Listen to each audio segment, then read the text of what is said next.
Hello and welcome back to Serie A Spotlight. We're your hosts Jake and Matt. You know what time it is!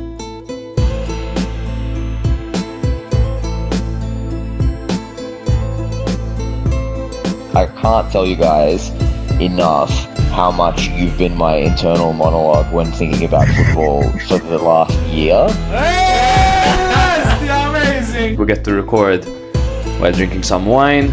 Jake and I will have a very special soft spot for Salernitana. we love him. We love him. Stop zooming in on Allegri's face, bro. You're gonna make How me are you break. exposing me? Because you're gonna make me break, man.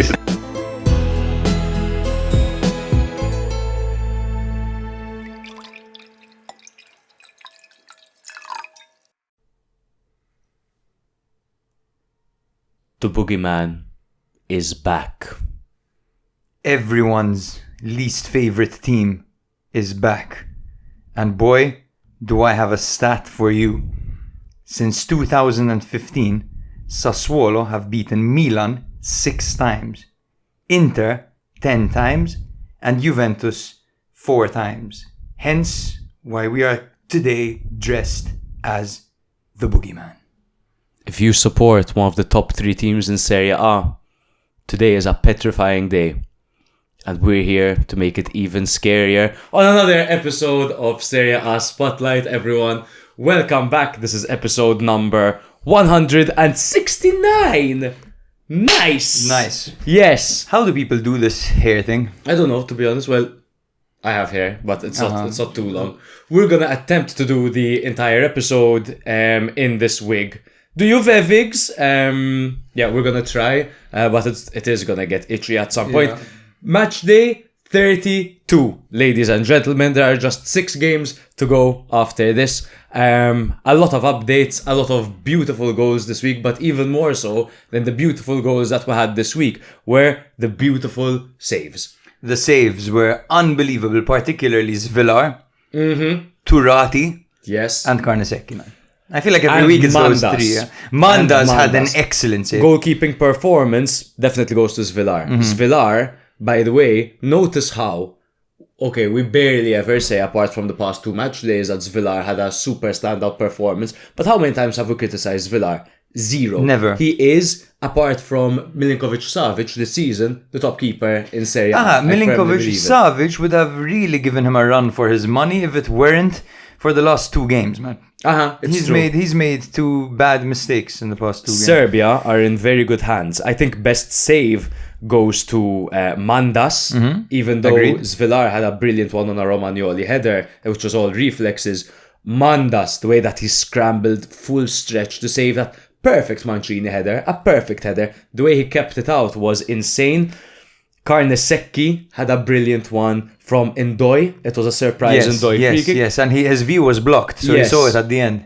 And just this week, I really enjoyed, obviously, the Venezia-Monza game, which was a great result for Venezia. But the battle between Nicolosi and Turati, the mental battle, it was all mind games. First, Nicolosi was in a position to cross the ball from a free kick, and he went for a goal trying to catch Turati off guard, but Turati brilliant on his line. If there's one place Turati's great, it's on his line. It's true.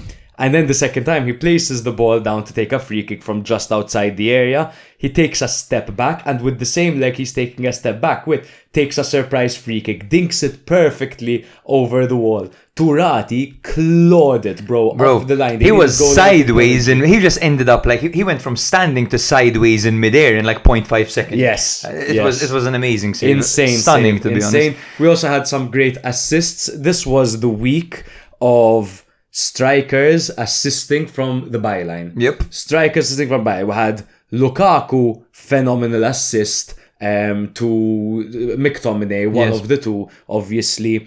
McTominay still had a lot to do, but he found him in so much space. Between the midfield and the defense. And McTominay just ran and had it. No one pressed him. Exactly. And then there was Arnautovic. Arnautovic was the best one. Incredible. From the byline. Insane pass. Inzaghi was hugging him before. He was waiting right next to him, pretty much on the pitch. Inzaghi, man, is It's unbelievable how relentless he is at stepping onto that football pitch. At this point, it's ridiculous. It's ridiculous. Get away from the pitch. Like I said last time, it should be an instant red card. And there was another one, I'm not remembering. Was it Vlahovic? No, it was Retegui. It was yes, man. Yes, Retegui as well. All very, very identical at different stages of the pitch, but wow, amazing. But our goal of the week, brother, what is your goal of the week? I think we're going to agree, right? It has to be Soulé. Of course. The stage, the goal, the build-up leading to the goal was nice as well, with Salamakers doing some good work out wide as well. That goal was unstoppable. An absolute rocket, a curled rocket that bounced off the crossbar and right beyond the line. I don't know of any keeper would have saved that. It was a sensational strike, and he really channeled his inner Dybala. If they're missing Dybala, Soulé is really filling that gap at the moment. And it's good to see, because earlier on in the season it was like that investment on Soulé was for nothing, because he wasn't playing at all.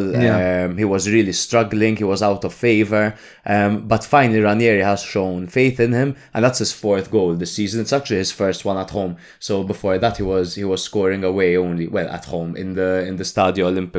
Naturally, I believe that is a statistic. Before we get into anything, thank you to our media partners, Benevobid. You're seeing the beautiful kits on display. It's at the final stages, the auction, so make sure to check out their website with the link in our bio to put forth your bids and get some amazing signed kits by some of the best players around the world and from your favorite league in Serie A. Most of the proceeds go to Puttino Cares, because if there's one person in the world that cares, it is Puttino. He is always there. Puttino, you'll always find him just sat there caring, man. Exactly. If you think, no one cares about me, someone cares about you, and his or her name is Puttino, because Puttino is also sexless.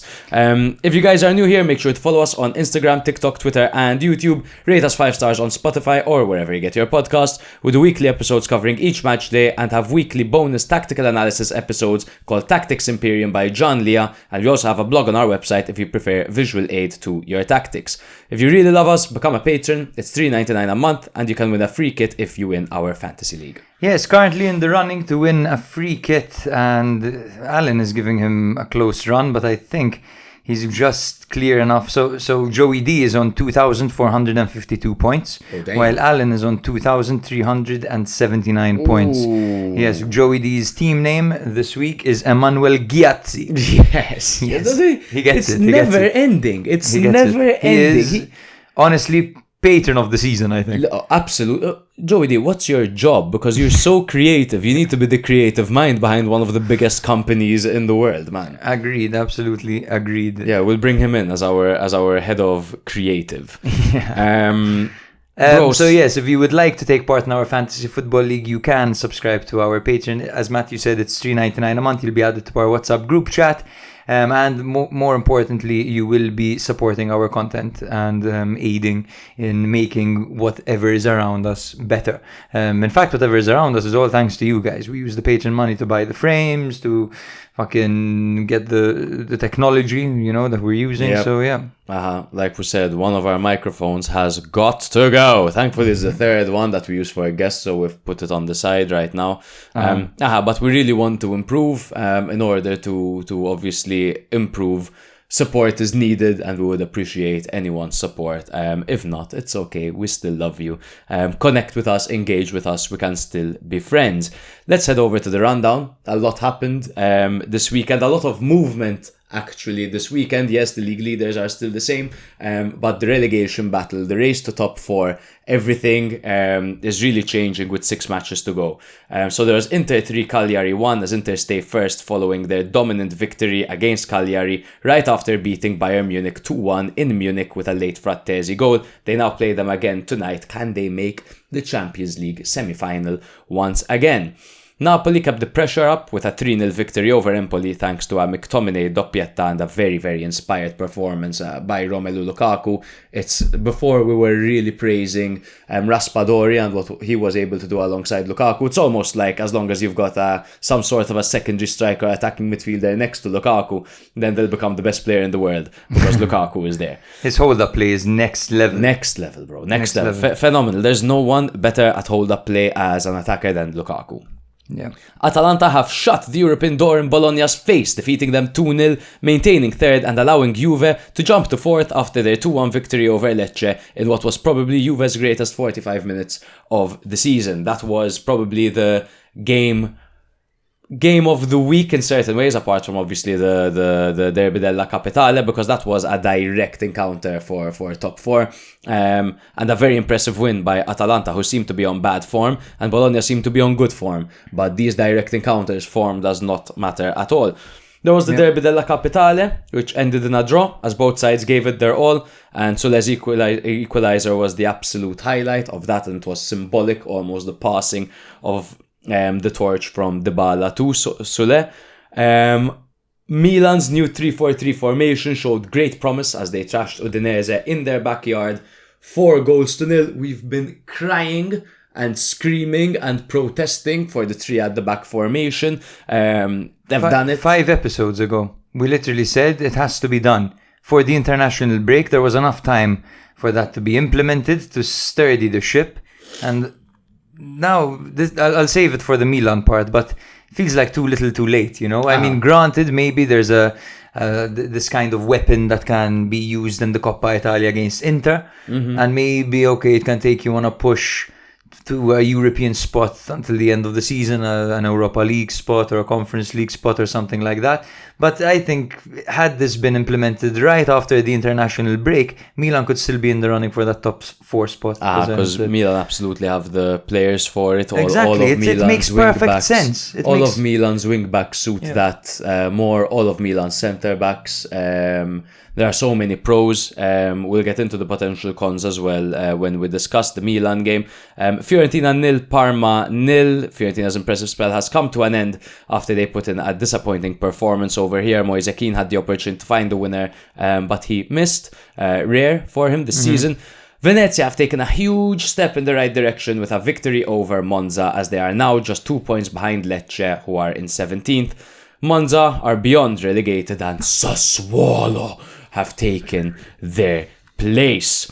Duvikas got the all-important goal in Como's 1-0 victory over Torino, whilst Verona and Genoa shared the spoils with a 0-0 draw that, to be honest, they'll both be quite happy with, because they're both pretty much beach, out of the relegation area. I don't think Verona could be too chill, but they'll take that. They'll take a point for sure. Yeah, absolutely, brother. And before we go on, I just want to give a shout out to our patron of the week. This is something we forget to do sometimes. And it's Tyson.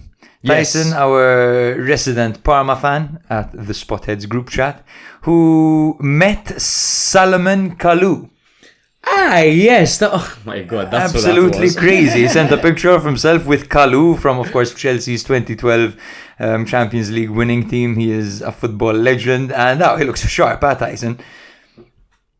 Both of them look sharp. Both of them look sharp. It's like me and you, bro. The beard and the stash. I love that. That's a nice beard, huh? It is a very nice beard. Yeah. Looking good, Tice. Yeah. Well done. Should we get into it, bro? I believe the first game is yours to take away. Yes, sir. How's your head doing? Are you itchy? Me? For those listening, we are wearing wigs. Check us out on YouTube. If you're listening as it's just come out, it's not up on YouTube yet. It usually goes up a few hours after, about 12 hours later. And Matthew currently looks like a prepubescent Mexican girl. A Mexican girl who's really struggling through puberty, while I think I look like Conchita from the Eurovision. Yeah, Conchita Wurst. Yeah. I'm not gonna lie, it suits you, man. It suits you. Off the turkey. This is Jake's. Get that Carlos Augusto. Jake's finally decided to take his hat off. Yeah, exactly. This is what's underneath. It's just been I usually just put it in a bun, and wear my hat. Exactly. Literally, he's got a taper over here. It's a mullet. Sick, bro. Thanks, bro. So the first game we will be covering is Inter 3, Cagliari 1. Now, this was a very important game because Inter's fixtures at the moment are extremely crowded, and these are the potential banana skins that could exist, right? You've got a team like Cagliari trying to survive, and fatigue really plays a part here, and rotation would be of the essence for Inzaghi. And in fact, he did rotate a few players. Let's take a look at that before I get into my rundown, because he opted for Bissek from the start and Carlos Augusto playing as a centre-back. So it was Bissek, De Vrij and Augusto at the back. Zalewski started on the right with Frattesi taking Mkhitaryan's spot in the middle. Mkhitaryan, by the way, has announced that he will be retiring at the end of the season. I think Inzaghi has worked him to the ground. Oh wow, Yes. I didn't see that anywhere, bro. Jesus, breaking news. Yeah, breaking news. Fucking And Arnautovic got the start alongside Lautaro Martinez up front. So the rotation wasn't too heavy, but it was clear. Necessary. It was evident enough that it was Yeah. there. Yes, and it was necessary, exactly. And this one was extremely important because it piled the pressure on Napoli, who were playing on Monday, extending that lead temporarily to 6 points. At the Yeah, top. isn't it crazy how Napoli were playing on Monday after a chill week and Inter played on Sunday after they had just played Bayern Munich? Yes. Pretty crazy. Lega Serie A, made in Italy. Explore the beauty of it. Arnautovic opened the scoring in the 13th minute, capitalizing on a very clever assist from Carlos Augusto. Arnautovic kind of zigzagged past a few players and just hoofed it into the roof of the net. I'm telling you, Arnautovic, this game was absolutely demonic. And Cassano went on to say on his program that he reminds him of a little Ibrahimovic. And to be honest with you, I kind of see what he means. Little, I'm not too sure what he means by that, because he's only a few years younger than him, and they're pretty much, the same size, roughly, more or less. I think Zlatan's Zlatan's is a tall- bit shorter, yeah. but, well, Zlatan's taller, rather. I don't think you could say shorter. Yeah. You can't add the negative there. But at a younger age, like when he was at Inter when they won the treble, absolutely he looked like the second coming of Zlatan. Over time, he changed a little bit, but yeah. Absolutely. And yes, I mean, Arnautovic, we saw what he was doing at Bologna. Mm-hmm. Many people gloss over that period, and they undermine how good a player Arnautovic can be and how much he's developed and progressed. I've heard people say that this is a sudden maturing of Arnautovic, when in reality I do believe that his maturing happened in Bologna. Yeah. When he took that team by the scruff of the neck, and just carried them all season, pretty much, for 2 seasons, 3 seasons. Yeah. Keep in mind, Bologna were nowhere near the side they are now when they had Arnautovic. Yeah, Arnautovic it was did- Mihailovic's Bologna. Exactly. Arnautovic was carrying them. No, he had, to be fair to him, he had one bad season at Inter.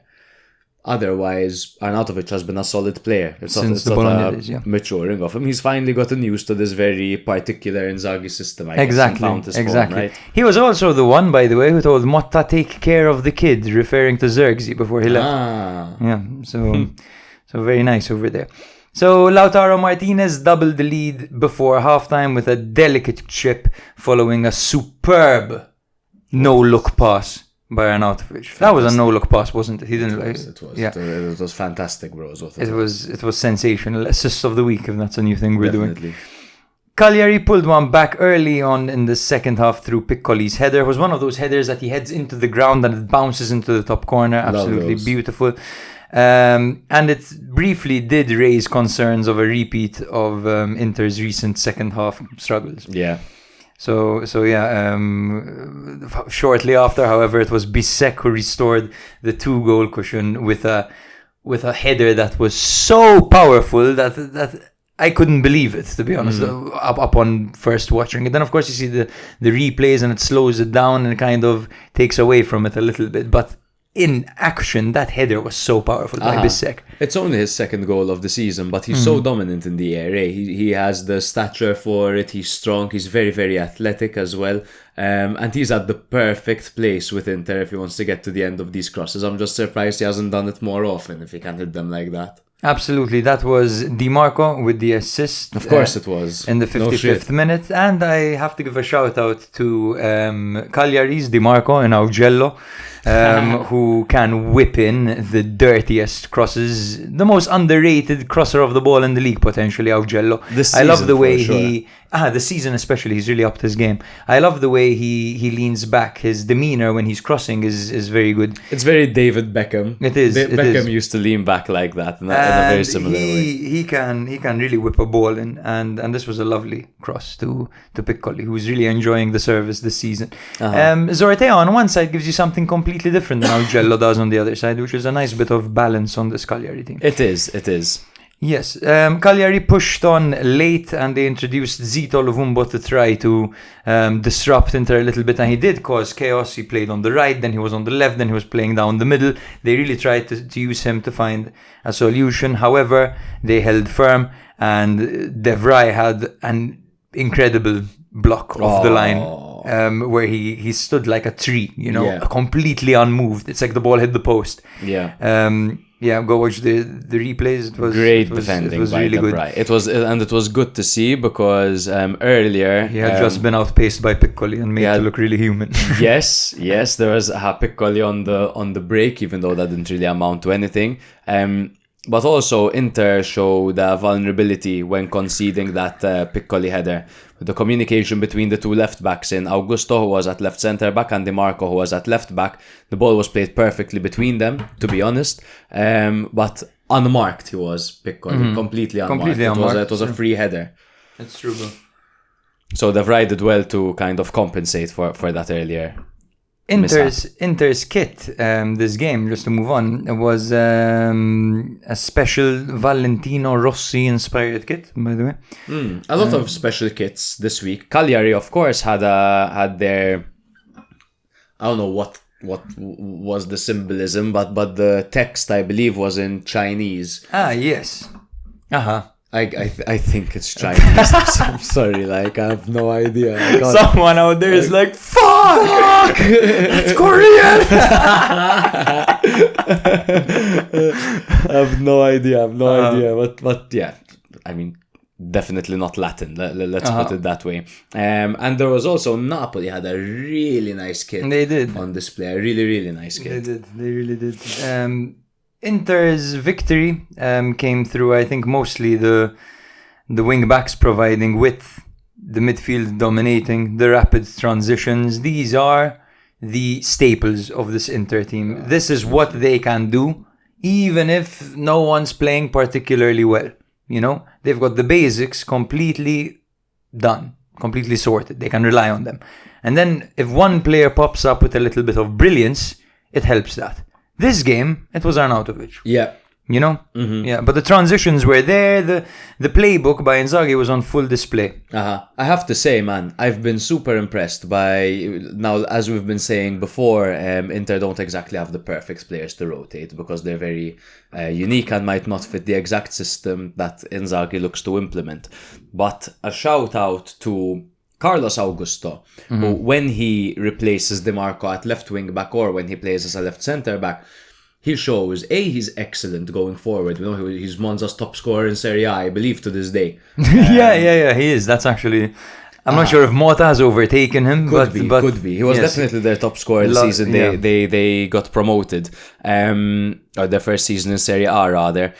But as well, he showed against, for example, Bayern Munich, he is so defensively sound that when playing, when up against a tricky right winger that can break in through behind, Carlos Augusto might genuinely be a starting option ahead of Di Marco on certain fixtures. And then you bring Di Marco on in the second half when you're looking to attack and maybe find that goal. But he's really come out of his shell. Arnautovic, who second half of the season has been way better than Thuram. Not that it takes much because Thuram has really struggled second half of the season, especially after he set the bar so high in the first half of the season, outscoring Lautaro, being the second capocannoniere, just behind Retegui this season. And also Frattesi and Barella continue to show now slowly that they can play together, and it is because Frattesi is versatile and he can play multiple different roles in midfield. The certain role he looks to play when Barella is on the pitch doesn't play him exactly to his strengths, but he fits the mold. And there is the potential discussion of keeping him on next season if Mkhitaryan's retiring. Absolutely. And this game, particularly, bro, Frattesi and Deola were playing pretty much directly against each other, right? If you look at the stats, you'll see that Frattesi has 7 duels won out of 8, while Deola, on the other hand, has 1 duel won out of 7. So it's very clear to see who won that duel, who dominated the midfield. Absolutely. Because Frattesi, if there's one thing he has as a player, man, it's sheer determination to the task, man. Yes. He is, and I have to say, I don't think there's ever been an Inter player that I actually enjoy watching them score. Because Frattesi's celebration is just... He wears his heart on his... I liked Milito. Milito was crazy. Frattesi wears his heart on his sleeve. So, like, when he scores, it's just an outburst of emotion. It's similar to what we used to see with Inzaghi. Exactly. He doesn't give a shit what he looks like. Yeah. You know, how he looks. He just completely loses his mind. That goal against Bayern at the end was hilarious, bro. He had 2 layers to take off. Literally. Had we once said that he looks like when he's Beavis, he's Beavis, or when he scores, he turns into Cornholio? Yeah, exactly. Insane. Exactly. He is Mr. 110% Frattesi. Yeah. That is the best way to describe it. And it's not just effort. He's very talented. He has his positional awareness when it comes to the final third. Like, fuck me, he used to score so many goals in Serie B for Monza. He was in Serie B with Monza, Frattesi. Yes, he was. And for the under 21s or the under 13s, I forget, of Italy in that Euro Championship. He's a goal scoring midfielder, but also very versatile. He is. Bro, but Inter stay top, basically. Inter stay top, yes. Good luck to them against Bayern tonight. Fantastic first leg. They didn't really lose much in the league. They got the job done over there. When they did drop points, Napoli dropped points as well. Their fixture list compared to Napoli's, when you see them side by side, is absolutely shocking for Inter. It's very concerning. I sent it on the group chat recently. There was a really nicely mapped out graphic of this. Yes, here it is. So now Inter have to play Bayern, Bologna, Milan, Roma, then the semi-final, potentially Verona, the semi-final, Torino, the Coppa Italia final, potentially Lazio, Como, and then the final of the Champions League. Of course, some of these fixtures are speculative and depend on qualification. But Napoli, all they have to play is Monza, Torino, Lecce, Genoa, Parma, Cagliari. Insane. I was seeing Inter are not the only team this season that can win the treble. There's Bayern Munich that can win the treble. There's Real that can still win the treble. There's Barca that can still win the treble. There's PSG that can still win the treble. And it's cool because only one team a season can win the treble because there's only one Champions League. Absolutely. So Inter are not the only ones. There are a lot of teams that are hungry for this treble this season. And let me just say something. Because Inter are still in all competitions. God bless you. Thank you. Inter are still in all competitions. What happens if they don't win a single trophy? Imagine, I'm not assuming this is going to happen, but imagine they get knocked out of the Champions League now, or in the semis, or in the final, whatever. They lose to Milan, or they lose in the Coppa Italia final, and their team is half injured or exhausted, and they slip up and Napoli win the league, and they go trophyless this season. The change in narrative would be fucking crazy, bro. All of a sudden, chaos.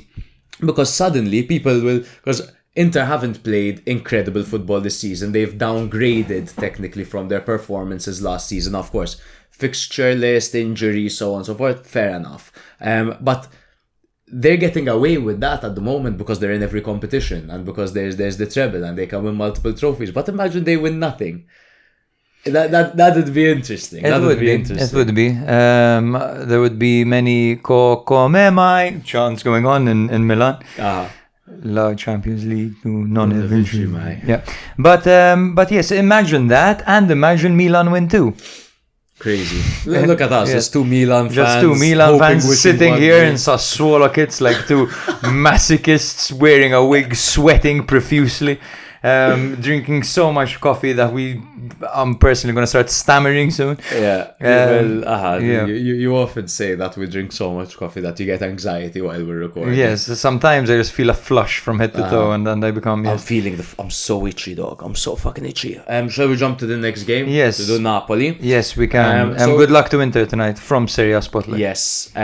Just behind Inter, 3 points behind Inter, Napoli also continued to win to keep the pressure up, and it was a 3-0 victory over Empoli. They did have a list of absentees in not a list, but very important players were missing for them: Buongiorno, Di Lorenzo, Anguissa.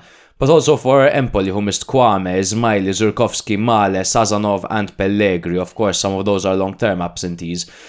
Napoli needed a victory, as I said, to keep the pressure on Inter, whilst Empoli are in dire need of points as they continue to be threatened by relegation, now down to 19th place, level on points, however, with 18th place Venezia.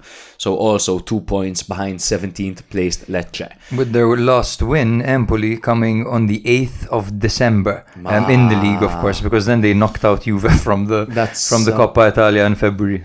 That's some New Year's resolution by D'Aversa, who started the season off so incredibly well. This is the biggest drop-off we've seen since Sottil's Udinese.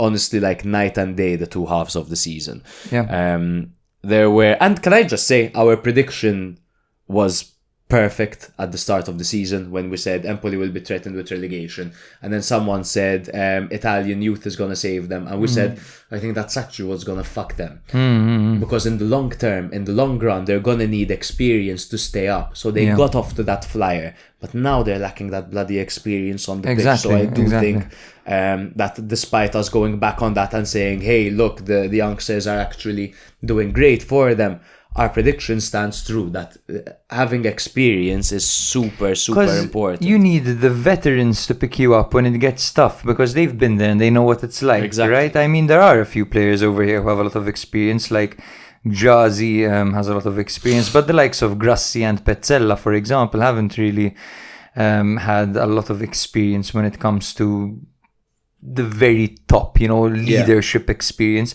Pezzella had that season at Atalanta, granted, but I'm talking about players who know what it's like to carry a team that's gonna fall. I'm talking about maybe not right now, but the Armando Izzos. I'm talking about the Rincons. The Rincon, that mold of player. That type of leader, exactly. The player who can really help you when you're down. Definitely.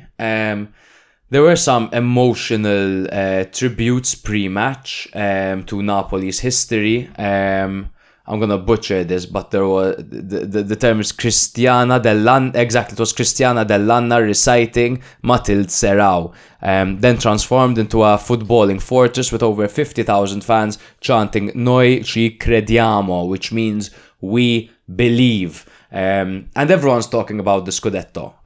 Napoli believe in the Scudetto. Okay, so there were those absentees for both sides. I won't go through the lineups. However, it was Billy Gilmore in midfield alongside Lobotka and McTominay, with Politano and Neres flanking Lukaku for Napoli. Whilst for Empoli, the front three consisted of Fazzini, Cacacia and Esposito. That's where the main changes took place. Now, an upset was not impossible. We all remember last season when Empoli did the double over Napoli. In fact, their previous 6 encounters before this match saw 3 victories apiece. However, there's a much different Napoli, mainly due to 2 players, McTominay and Lukaku.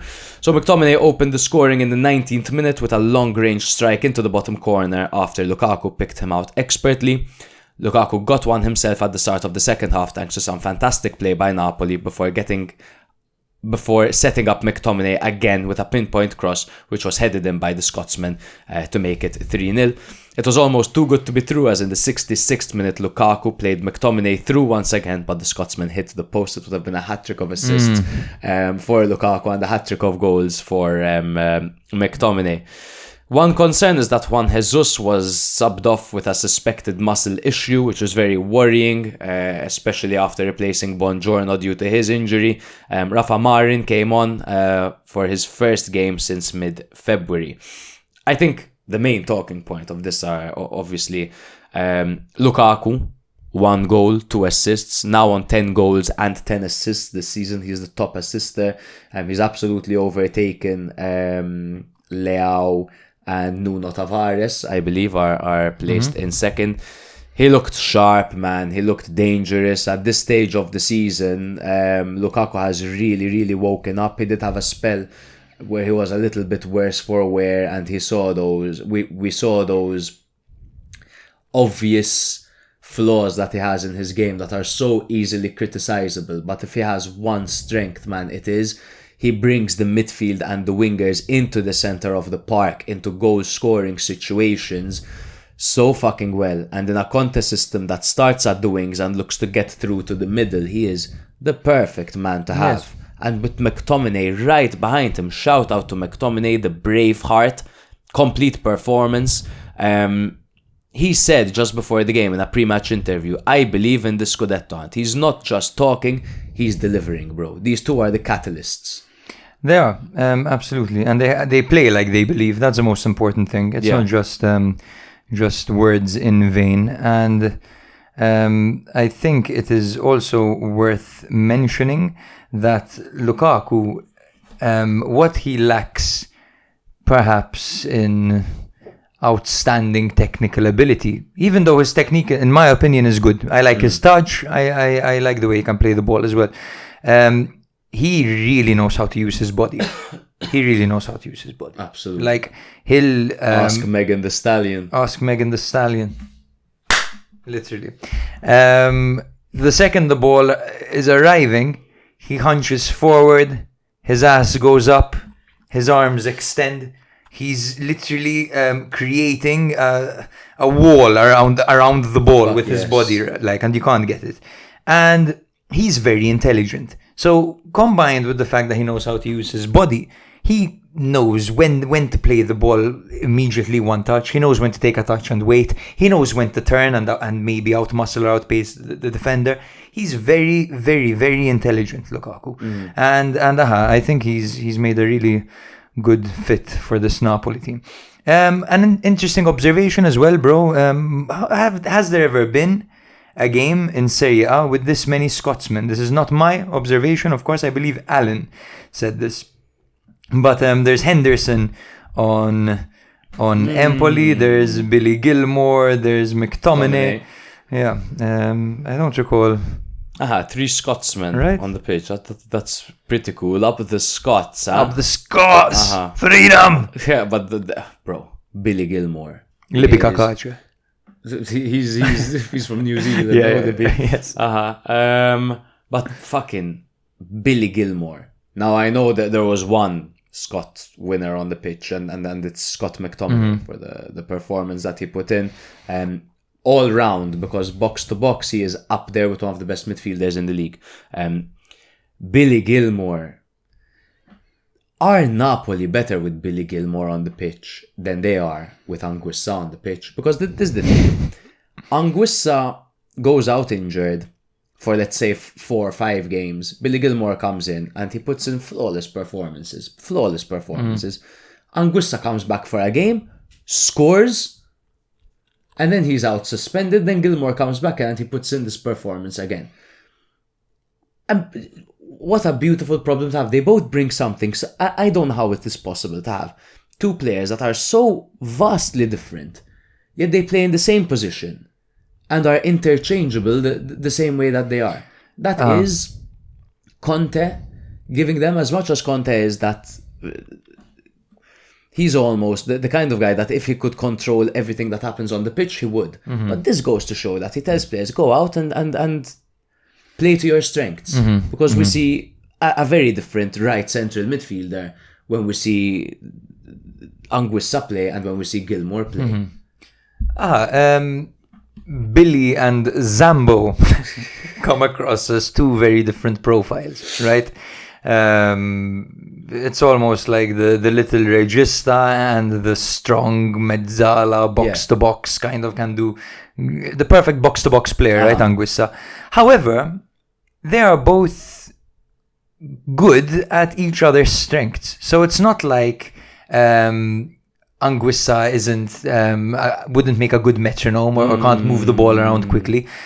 I think that both of them are quite complete, and it depends on the matchup. So this was a very favourable matchup for Billy Gilmore because Napoli were going to have a lot of the ball, and Empoli's midfield isn't the strongest. Like Henderson and Grassi with Cacace and Fazzini in front of them doesn't make the most powerful midfield in the world. So if you play the likes of Lobotka and Gilmore and you move the ball quickly enough, you can really go around them. However, in a game against, for example, Udinese or Cagliari, you might prefer to deploy Anguissa in that midfield with Lobotka, of course, as the regista, and then McTominay also in that midfield three to really match their physicality. So it's a great problem for Conte to have. A great problem. Frustrating for Billing, who came in thinking he was going to be the vice of Anguissa and Gilmore would be the vice of Lobotka. But having a player like Billy Gilmore who can replace both Lobotka and Anguissa alike is a phenomenal thing.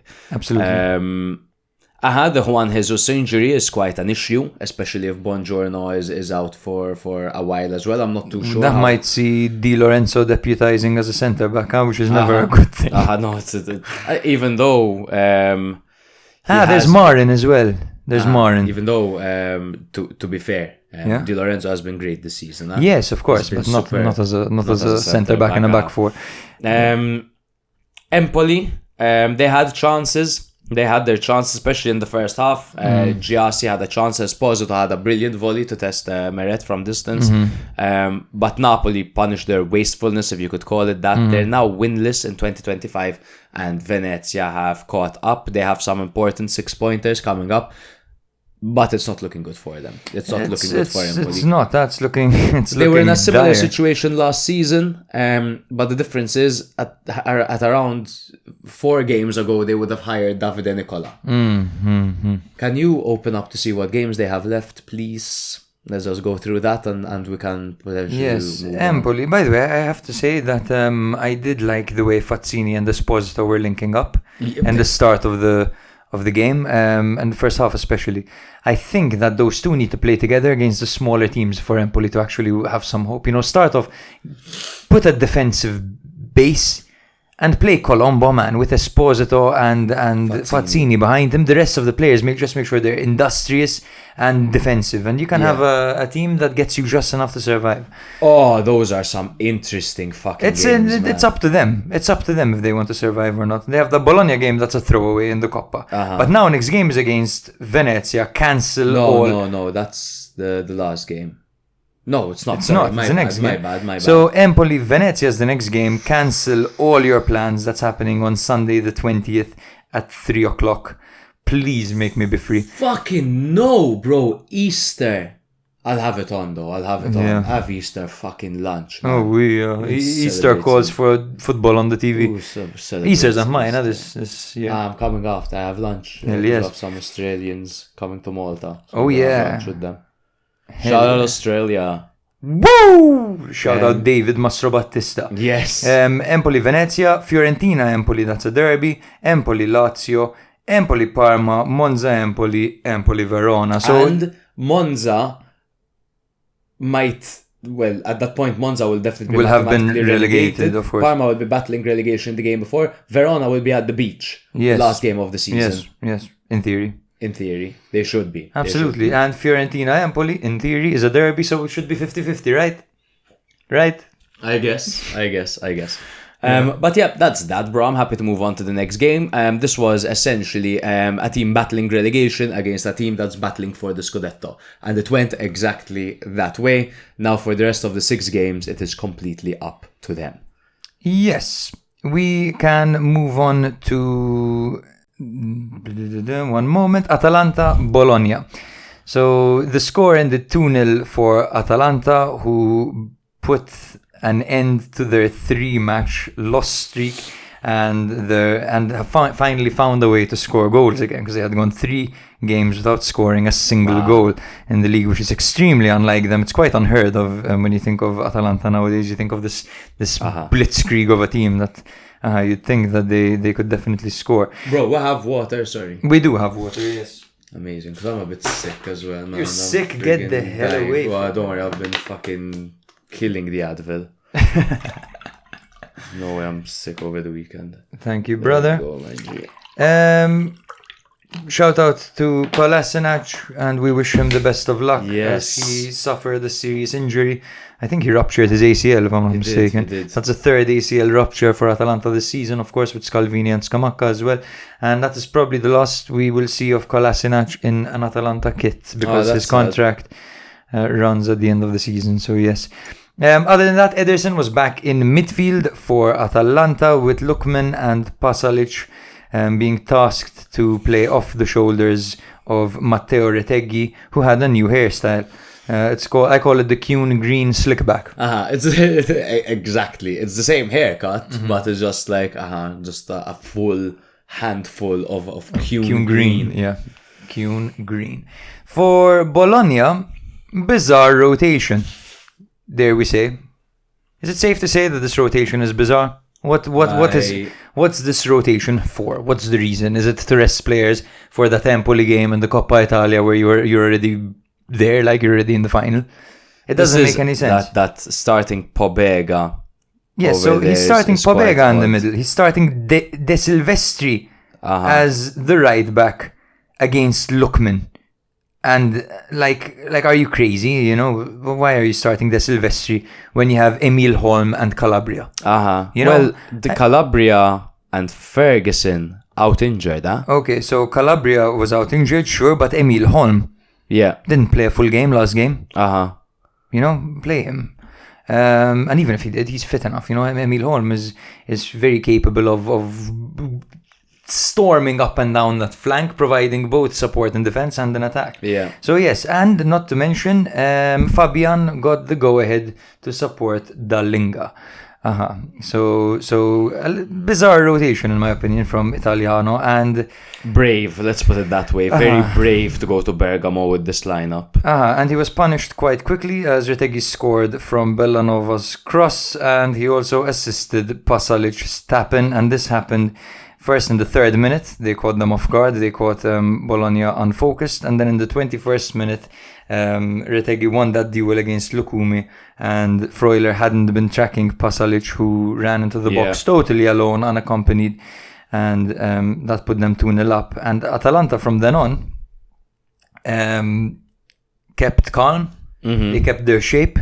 And they stopped Bologna from getting back into the game. Bologna pushed after half-time. Carnesecchi made a few saves. That great save on Ndoye. Great save on Ndoye. And I feel like that is when Bologna got the most action, when they saw the most danger, when they became dangerous, when Ndoye took the position of a trequartista in the game. I agree. Yeah. I mean, Gasperini. Yeah, please. Sorry, it was just more of this from Atalanta, please, because they started the game off literally, like, I know it's obvious because they scored in the 3rd minute, but their press was relentless, incredibly aggressive. Yes, so aggressive from the get-go that they shocked Bologna. Bologna, who are great, they're an Italiano side, they're good at playing the ball out of the back. But they were just pressed to oblivion. They forced errors, particularly from Lukumi, who was incredibly error-prone in this game. He made the same mistake twice in like 5 minutes, where he was that second goal. So many people made mistakes. I could even fault Ravaglia. I could fault in a way. Freuler for not following his man. I could fault Miranda, for example. There were many fuck ups for that goal. I think that Atalanta did what they do best, and they overwhelmed Bologna. I think Bologna kind of made the naive mistake of pushing up and almost not respecting Atalanta's counter. Bellanova, we know Bellanova, what he can do against teams that press high. If he gets in behind, he's so quick, he's going to really hurt you.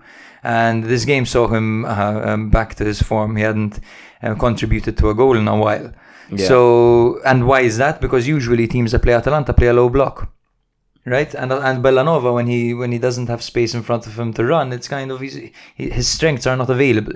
So they played into his strengths. Exactly. And Lukumi made the naive mistake of not playing to the whistle, by the way, on that foul on Retegui. I think he assumed that he had fouled him. I don't know why. Retegui very smart to get up and just push him off after being bulldozed by him, but But yeah, good shit. I think this showed maturity from Atalanta, and it showed this street smartness from Atalanta that they perhaps have over Bologna.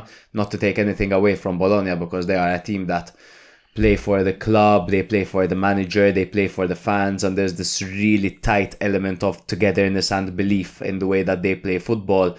And when it works, as it has been for maybe the past 6-7 games, it's a joy to watch. There's no team, I think, this season that are cooler than Bologna.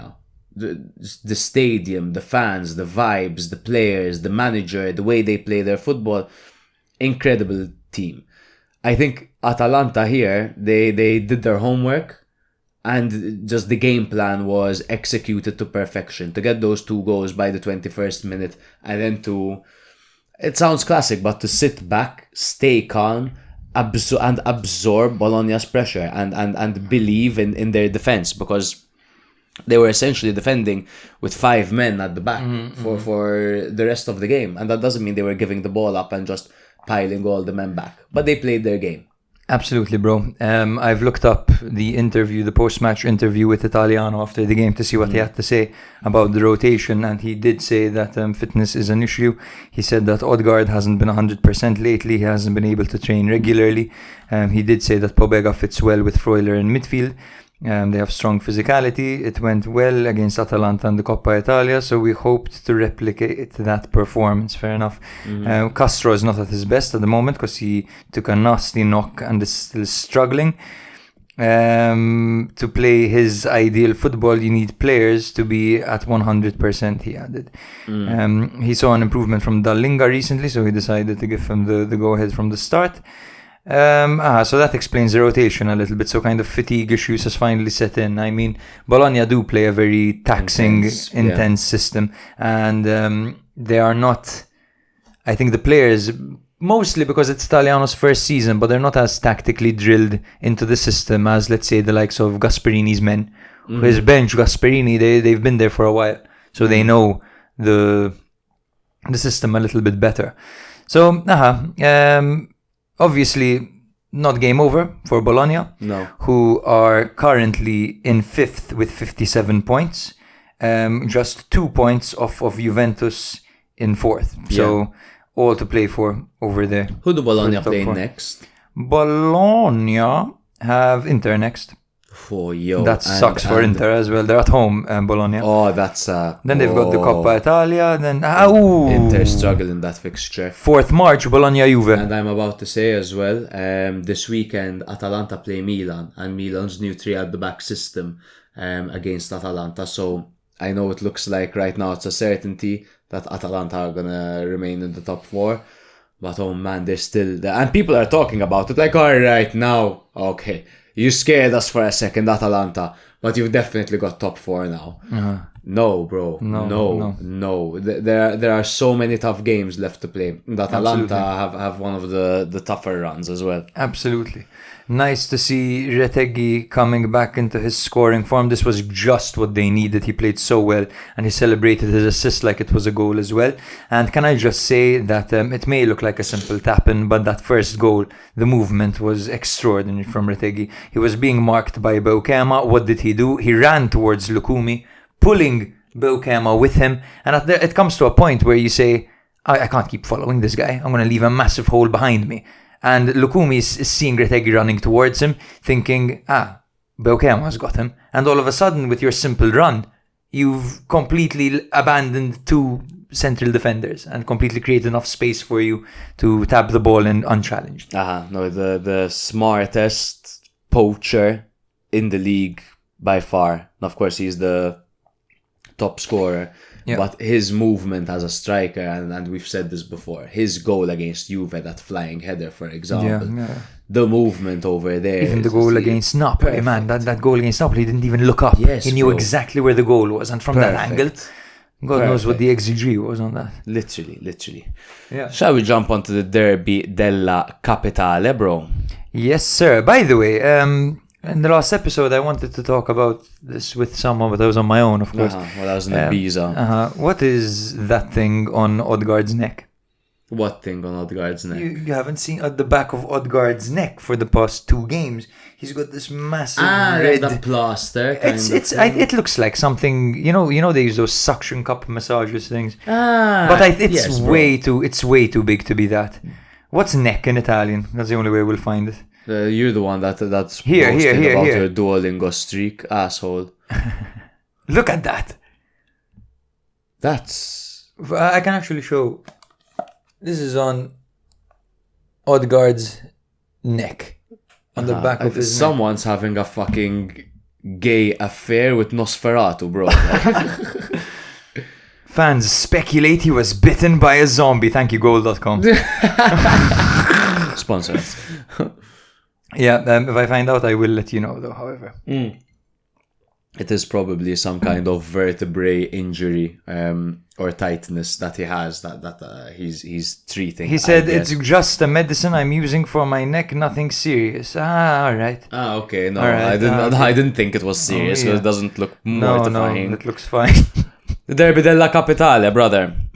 1-1, Lazio-Roma, 1-1. Lazio were coming off their very disappointing loss to Bodo Glimt, who absolutely destroyed Lazio. It was hard to watch. 2-0, but it could have been 5, it could have been 6. Hard to watch, but fuck me, are Bodo Glimt cool, man. Bodo Glimt have a great manager who has had interest from the Premier League and from some of the top clubs. Not top clubs, some very good European clubs. He is content to stay in Norway simply because, first of all, Bodo Glimt have a nice project, and because they pay well in Norway. So it's not like he could make bank elsewhere. He's just happy to be in Norway and coaching over there. They're consistently playing in European competitions, which is really cool for a Norwegian side. They do have a cheat code. The AstroTurf. The AstroTurf. Yeah. The AstroTurf in like minus 10 degree conditions makes them look like they're playing indoor football in a basketball court. They just keep the ball on the ground. The way they were moving, it was so cool to watch, man. I felt bad for Lazio because it was like they were playing against. It's like you threw them onto FIFA Street. And they just, FIFA Street, what a game, bro. Yeah, what a game that was. But they simply couldn't keep up. And let me tell you what, I don't think that Lazio will get through this round. Now they host them at the Olimpico. I'm expecting there to be quite a turnout at the Olimpico, but I think Bodo Glimt have enough because they're also quite strong away from home. But anyway, this is the Derby della Capitale. The coach's name, by the way, that I was talking about of Bodo Glimt is Knutsen. Knutsen. And by the way, I just want to give a shout out. Berg is amazing. Saltness has been having a really good season, and Jens Petter Hauge, very nice to see him. Yeah, for sure. Roma had their 7-game Serie A win streak snapped by Juventus last week, where they came 1-1. There's some beautiful choreography by Lazio fans going all around the stadium. Gorgeous. Beautiful. Just all the landmarks around Rome. Really one of the nicer tifos that I've seen, or choreographies rather. Some key absentees, of course, for Roma. There was Dybala and Abdul Hamid out, while Nuno Tavares, Patrick and Arjan Ibrahimovic were out for Lazio. It was Mandas that was in goal for Lazio, as I think he should be the starting goalkeeper. He has been over the past few games, but I think he's definitely better than Provedel, or as I like to call him, Henry Bonello. It's literally same but different, bro. Yeah, this season Provedel really dipped. His form has been it has been getting worse and worse. It's a shame because at Spezia he really made a name for himself and he really earned this move. And he kind of plateaued. He peaked, plateaued, and now he dipped. And he's still young. He's 31 years old. Yeah, exactly. You expect better. Is 26 essentially. Gigot started at the back alongside Romagnoli, which was interesting to see. Well, for a derby, it makes sense. You add an extra testicle over there. And there's Dele Bashiru playing behind Tati Castellanos. For Roma, they had Zeki Celik playing, who under Ranieri has been a totally different player. They had that double pivot of Kone and Paredes with probably the weakest link in the squad. Pellegrini has just been really disappointing this season. But Lazio had their chances in the first half, with Villar pulling off some very impressive saves, especially on that Romagnoli header. But he also had 2 good saves on Isaacson, who was very dangerous in the first half. At the start of the second half, Lazio kept up the momentum and instantly scored through Alessio Romagnoli, who converted his header this time round. It was Pellegrini's whipped free kick that found Romagnoli at the near post, who used his precise header to beat Villar. Romagnoli kissed the badge in front of the Curva Nord, which showed pure derby passion. He's on a bit of a purple patch right now. He is. Whenever I bench him on Fanta, bro. Yeah, whenever I bench him on Fanta. He scored against Pilsen, he scored against Udinese, he scored against Pilsen again, and now he scored in the derby. Amazing. Romagnoli is capable of that. Yeah, we saw it at Milan. He had scored 2 back-to-back late winners, remember? Yes. There was that time when no one was shooting. But no, I remember the commentator, Suma, he was going crazy. I thought he was going to die. Tira! At the point he goes, why is no one shooting? Shoot! You see Suso just passing to Cotrone, who passes, and then Romagnoli just comes out of nowhere, just cunts it in. And there was that one, bro, where he scored the standing gravel shot. Yes, from out of the box. I think it was against Udinese. I think so. That was really cool. Wow. We lost our nuts there, What a goal that was. But I think Romagnoli is in the right place. He's a Laziale. He's the future captain of Lazio. I think he should be. Honestly, the captain. Zaccagni, I guess, because he's the key player and all that. But he definitely should be. Roma were so close to getting an equalizer from a Mancini header, which was absolutely perfect and heading into the side of the net, inside obviously. Mandas, however, produced just a miraculous, and this time I know I use the word miraculous a lot, but miraculous comes from miracle. That was a miraculous save by him, because he didn't reach it. How did he reach it? He didn't reach it. How can he reach it? I don't know. It was. What do you mean? He didn't reach it? How can he reach it? Because there's no way if you put him sideways and you stretch his hands out, he shouldn't be able to reach that. He got like a boost. The way that he mid-dive did is ridiculous. Yeah. That's a save, bro. Activated the jets. Bro, you remember Super Stretch Man? Yeah. Mandas, that's a fucking save, man, by Mandas. That was a great I save. feel bad celebrating Mandas' save so much because Villar had the performance of the century in this derby, but that save was ridiculous. And in the 68th minute, there was absolutely nothing Mandas or any goalkeeper in the world could do to stop that Soulé first time left-footed curling power shot from outside the area in off the crossbar. There was no need for goal line technology. There was no need for Kendrick to ask, did that go in? It was in. It was like Lampard's against Germany, albeit that one didn't count. Amazing goal, one of the goals of the season. And the stage to do it in that. And Ranieri said after this game, this guy is the future of Roma. Build the squad around him in the future. I'm not going to be here next season. Keep this guy and build around him. Nice balance with Salamakers on the other side as well. Really nice balance. And Salamakers will be redeemed apparently because both parties are happy. And I agree. I'm so happy. I'm happy. I like Salamakers a lot, but love him. Tammy has stolen my heart, I have to say. Maybe not as the starter, but I like him. I like Tammy. Tammy, if he doesn't start every single game. Right now, next season, hopefully there will be maybe a striker. Hopefully, like Jimenez comes into form, right? Or a striker, or Lorenzo, yes, but Tammy has Moise Keane because it's 52 million release. Because even though we wanted him when he was like 12 million, oh gosh. But anyway, that was that in the Derby della Capitale. Lazio deserved it. Okay, 100% Lazio outplayed Roma. There's one reason Roma didn't lose this game, and it is Svilar. That's the only reason they didn't lose this game. Because Lazio's midfield, there are 2 midfielders in Rovella and Guendouzi. Wow. Amazing. Yes. Amazing. They're so good. And you see them, they work together. Mm-hmm. They close down channels together. If you look at Soulé's goal, the man on the ball had to deal with both Guendouzi and Rovella, and that pressing intensity that's displayed in that highlight is the intensity they played with for the entire game. Absolutely. And I don't know how they do it because they play pretty much twice a week. Yeah. Both of them. And Belayan really hasn't been utilized. Only recently he played a bit, but and he's not something super controversial. By the way, just the weekly shout out to Laziale podcast. I enjoy you guys so much, and hopefully we can clip this and they can see it because I'd love to collaborate with them one day. I listen to you guys pretty much every other week. The Lazio Lounge. Sorry, I said Laziale. Laziale, yeah. I read your articles, Lazio Lounge. I listen to you. Absolutely love them. I love them, man. They're so funny. They broke this Vittorio kills me. He's so funny. So funny. His video content, especially. But I forget that I was going because I got so passionate about Lazio Lounge.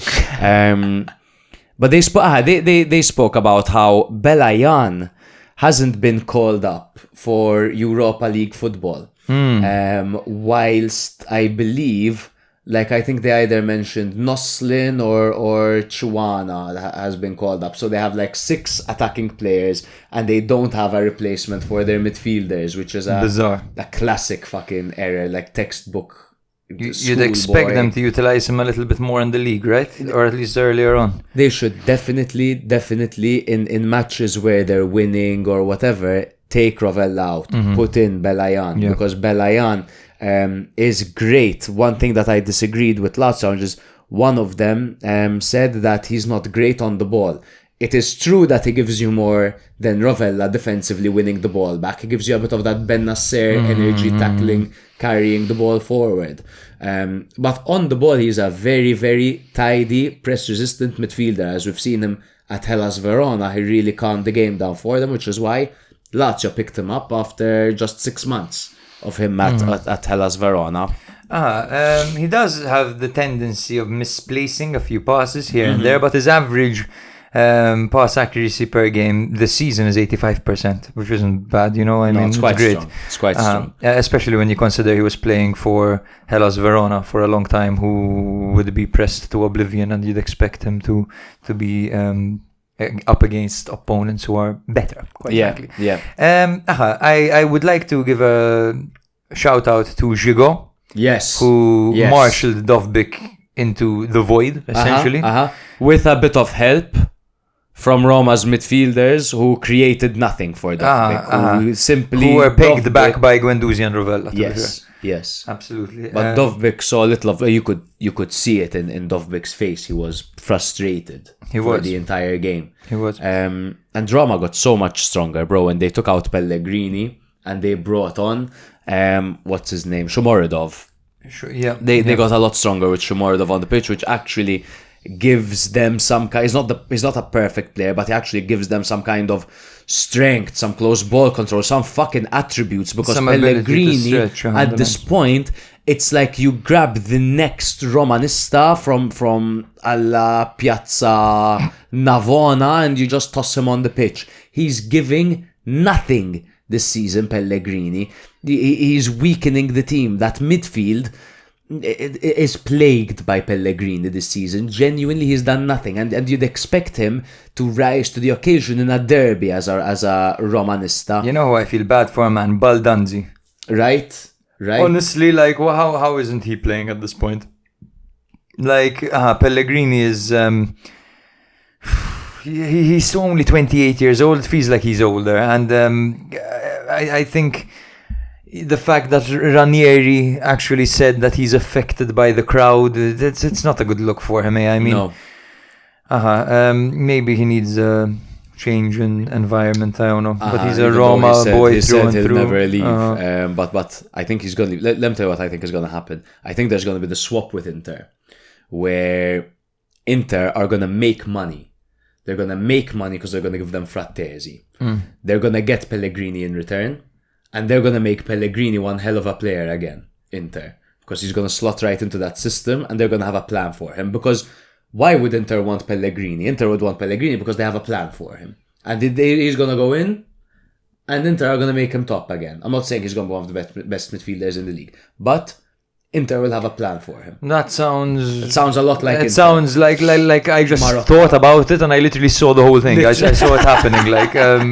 that would be so on the brand. That would be so Inter to sell a player and bring in a player who's deemed to be worse. They make a fucking massive profit off him, and they actually benefit from They'll it. both benefit. Both parties will be happy, I promise you. I was gonna say something else. Welcome back, Castellanos, but that defense forced you out of action.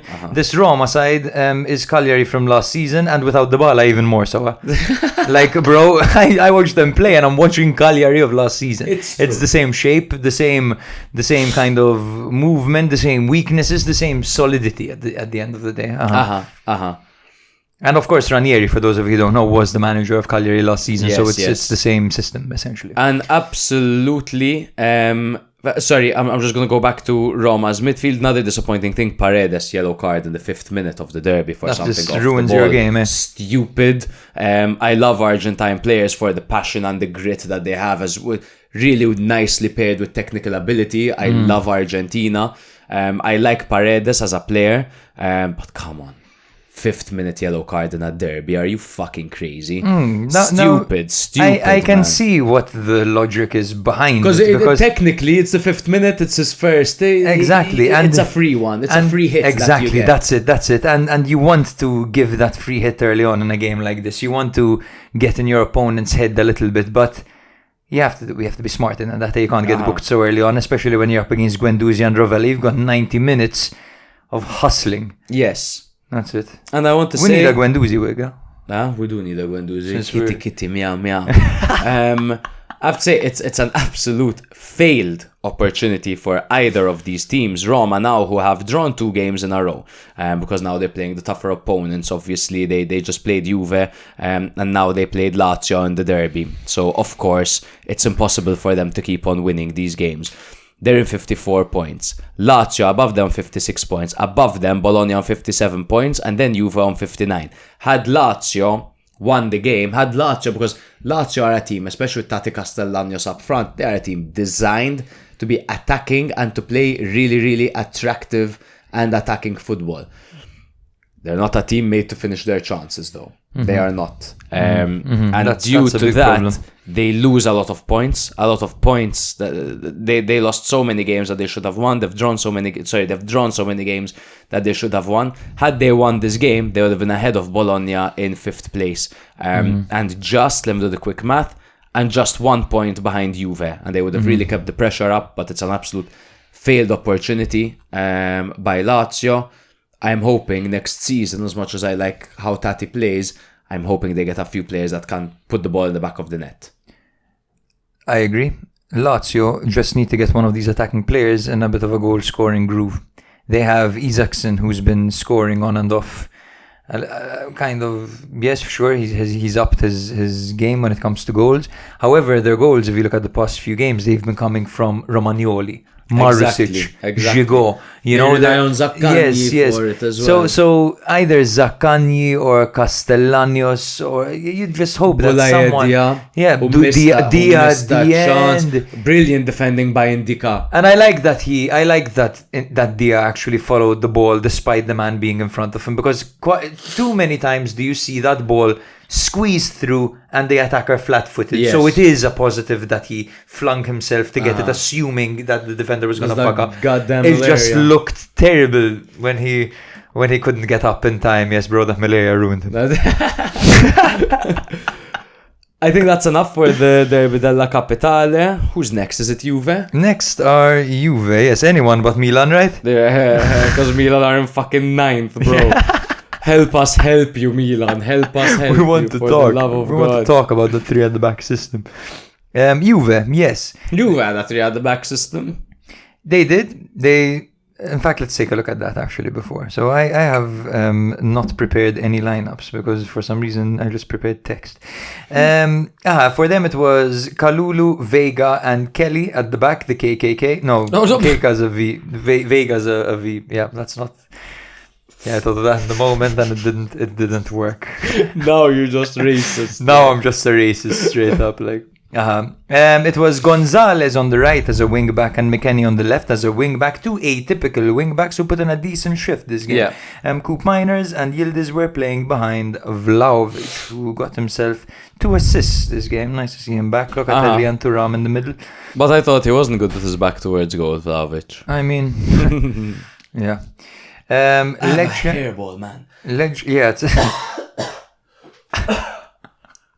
Good. Look what I coughed out, bro. Lecce had their own Vega playing on the right. Gallo was playing on the left with John, Gaspar and Baschirotto at the back. Of course, Tete Morenta and Pierotti behind Kristovic. So yes, it was a 2-1 win. That's their 6th win in 7 matches for Juve, who at home, who have demonstrated a decent home form recently. Coop Miners scored just after 100 seconds, which was very unlike him this season, but nice to see how much it meant to him. And it was a well-taken goal, to be honest, a nice team move. And then Yildiz scored a phenomenal team goal in the 33rd minute. This saw Yildiz as the centerpiece and slow this goal down, put on some fucking French jazz music over it, and it's a masterpiece. Any song. Put on any song. Maybe not any song. Put on any jazz song, like Berlioz or something like that. Or like Careless Whisper, man. Careless Whisper would work. Yes. Man, and it's not to be like, oh, because I said this, but having him more in the middle of the pitch. In the middle of the pitch is naturally the most crowded area because you have to pile the middle to gain control in football. It's the most important part of the pitch, right? And with the limited amount of space, that's where you put Kenan Yildiz. In the middle. Don't isolate him, man. Keep him surrounded by his own players. He's so smart and technical. His close ball control. You saw them. They're just like... Yildiz was by no means the best option to pass to because he was surrounded by players, but like glue, bro. Like glue. Wow. Wow, man. The guy has a Ballon d'Or. He was off balance. He was off balance for that pass, and he was reaching. He was full stretch, extended, but he's like a ballerina, man. 19. Yeah. 19. Yeah. What Honestly, the fuck are you talking about, man? One of the greatest talents in football at the moment, this age. Absolutely, and one of Turkey's many exciting young talents. Man.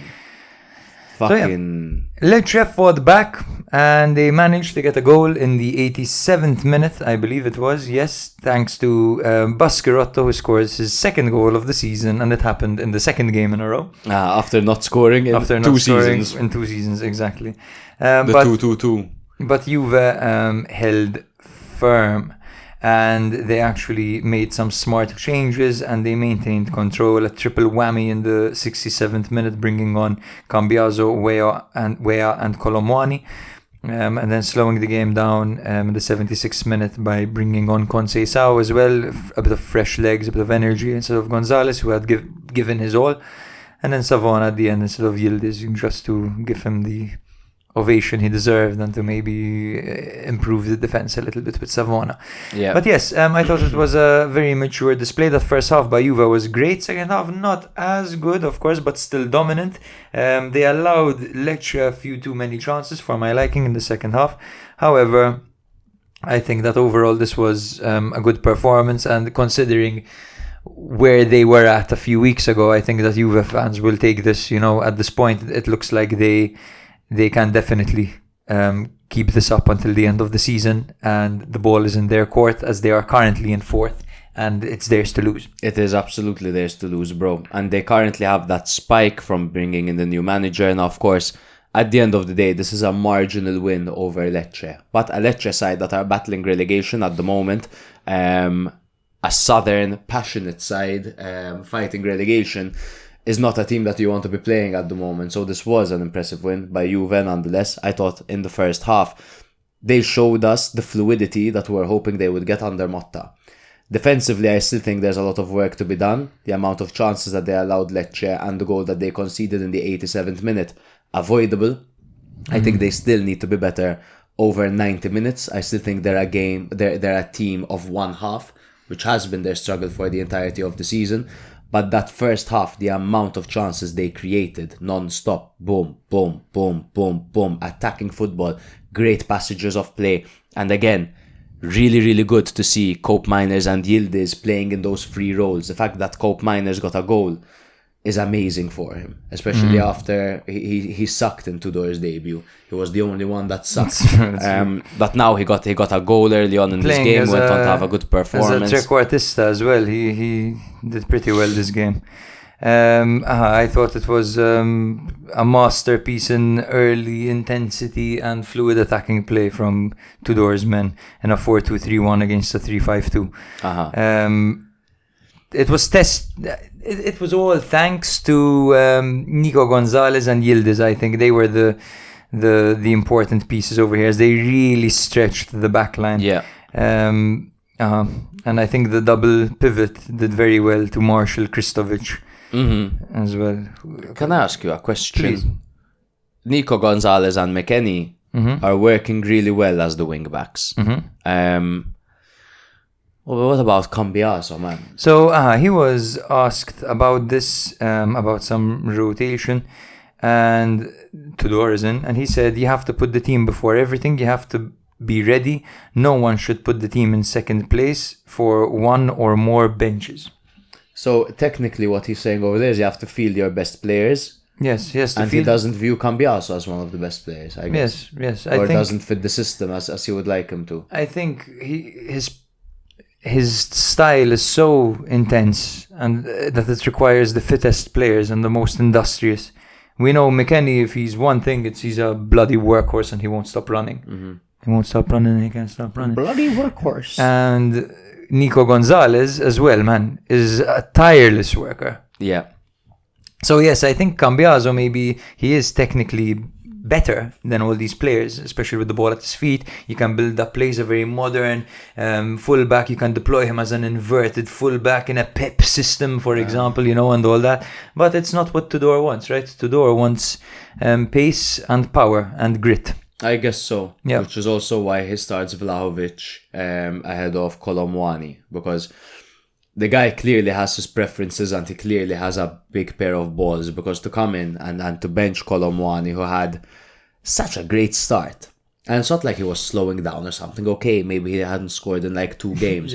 To completely bring back Vlahovic and to neglect Colomwani in the way that he is, and to bench a player like Cambiaso, who City are more than willing to pay 65 million for him. Pep Guardiola wants to pay 65 million for Juve's wing-back, one of the most versatile players in the league, one of the most ambidextrous players in the league. Young as well, early 20s. No, you're not starting. Sorry, Nico Gonzalez as a wing-back. He tells him, don't give a shit about who you are, brother. I play who I want.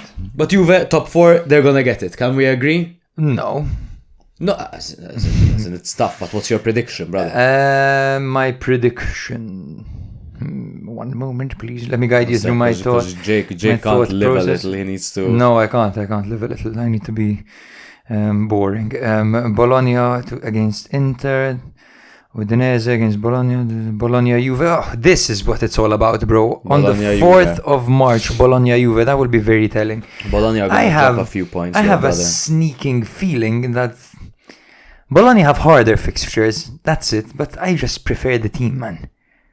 I prefer the team to... No, as in I prefer... Juventus. I prefer No, I prefer the team on the pitch. I prefer what I've seen from them on the pitch. It's true that Juve have improved slightly under Tudor, but at the end of the day, we can easily get ahead of ourselves because they've beaten Genoa 1-0. They drew to Roma 1-1, and now they were beating Lecce 2-1, but allowed the goal late on and had a bit of a scare 2-1. So it's not extremely convincing. I think it's Juve's to lose, but I think they have... Read the remaining fixtures, just for our listeners. Yeah, they have to go away to Parma, then they host Monza, then they go away to Bologna, away to Lazio, host Udinese, host Venezia. They have 2 very tough games. And potentially Venezia will have to beat them to survive. So potentially 3 very tough games.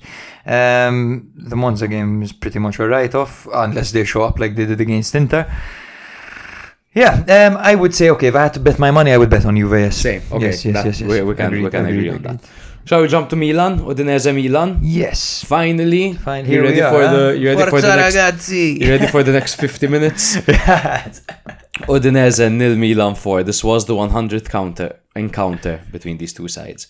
There were about 100 counters, I'll tell you that.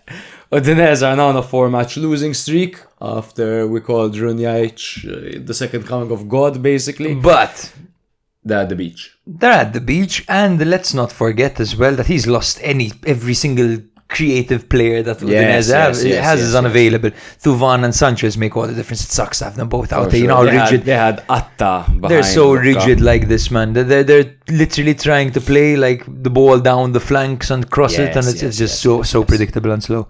Milan are coming off a draw to Fiorentina and a loss to Napoli, with a Coppa Italia draw to Inter in between those games. And with Walker and Emerson out injured, Conceição opted for a 3-4-3 formation. This consisted of Mike Maignan in goal, a backline of Tomori, Gabbia and Pavlovic, Alex Jimenez out on the right, Theo Hernandez out on the left, and a double pivot of Fofana and Reinders, with Pulisic and Leao playing behind Jovic. Yes, Jovic, Jimenez, Santi Jimenez out injured, Abraham not 100% still, but it was, as Conceição said, just a preference that would go for Jovic. I'd rather play with Jovic in this, who was quite invisible in a good way, but we'll get into that.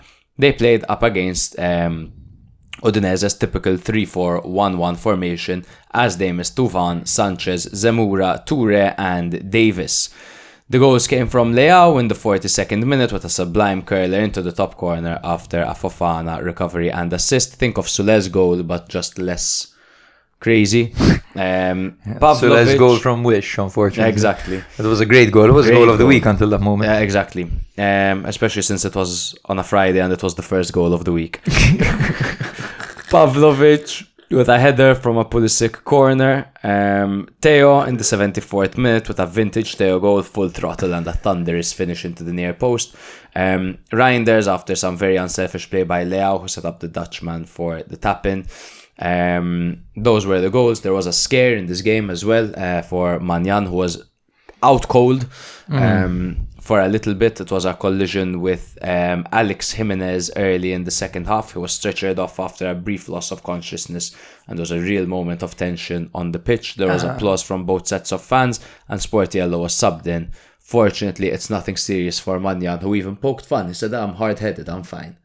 Yes, I have a few points to make about this. And first of all, Sportiello doesn't look like... and he doesn't look natural anymore. I'm not talking about anything remotely football related. Steroids, I'm just talking about... No. I mean, like, he doesn't look like a goalkeeper anymore. I don't know what... He just looks like a person in a goalkeeping costume. The fuck out of me. I don't mind him. I still trust him. Get off your line and command the area. That's his style, right? I mean, we have two, for some reason, completely different goalkeepers. But Sportiello at Atalanta looked like a veteran goalkeeper in appearance and aesthetic. I don't know. I seen him coming on right now. He just looks like a guy. Yeah. I don't know. That's just my random observation. Thank you, Jake. Thank God we have a podcast for analysis like this. Also, another thing. Thank you to Maignan for letting us know you're fine. We were all worried. Interesting choice of pictures and interesting choice of song on your Instagram to go with these pictures. I'm just going to play it a little bit just to give you an idea as to what his Instagram is like, this guy. So this is the song that he chose to go. I can't even view it. I told you open Instagram. I don't have Instagram downloaded on this thing. What are you doing? And if you want to get your phone, is your phone accessible? We can find it from there.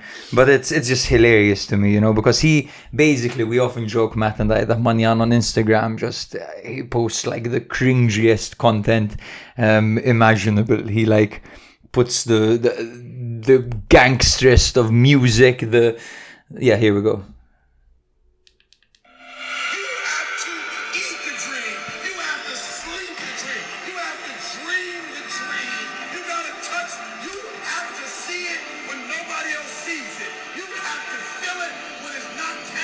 Look, there is no one that loves Mike Maignan more than Mike Maignan.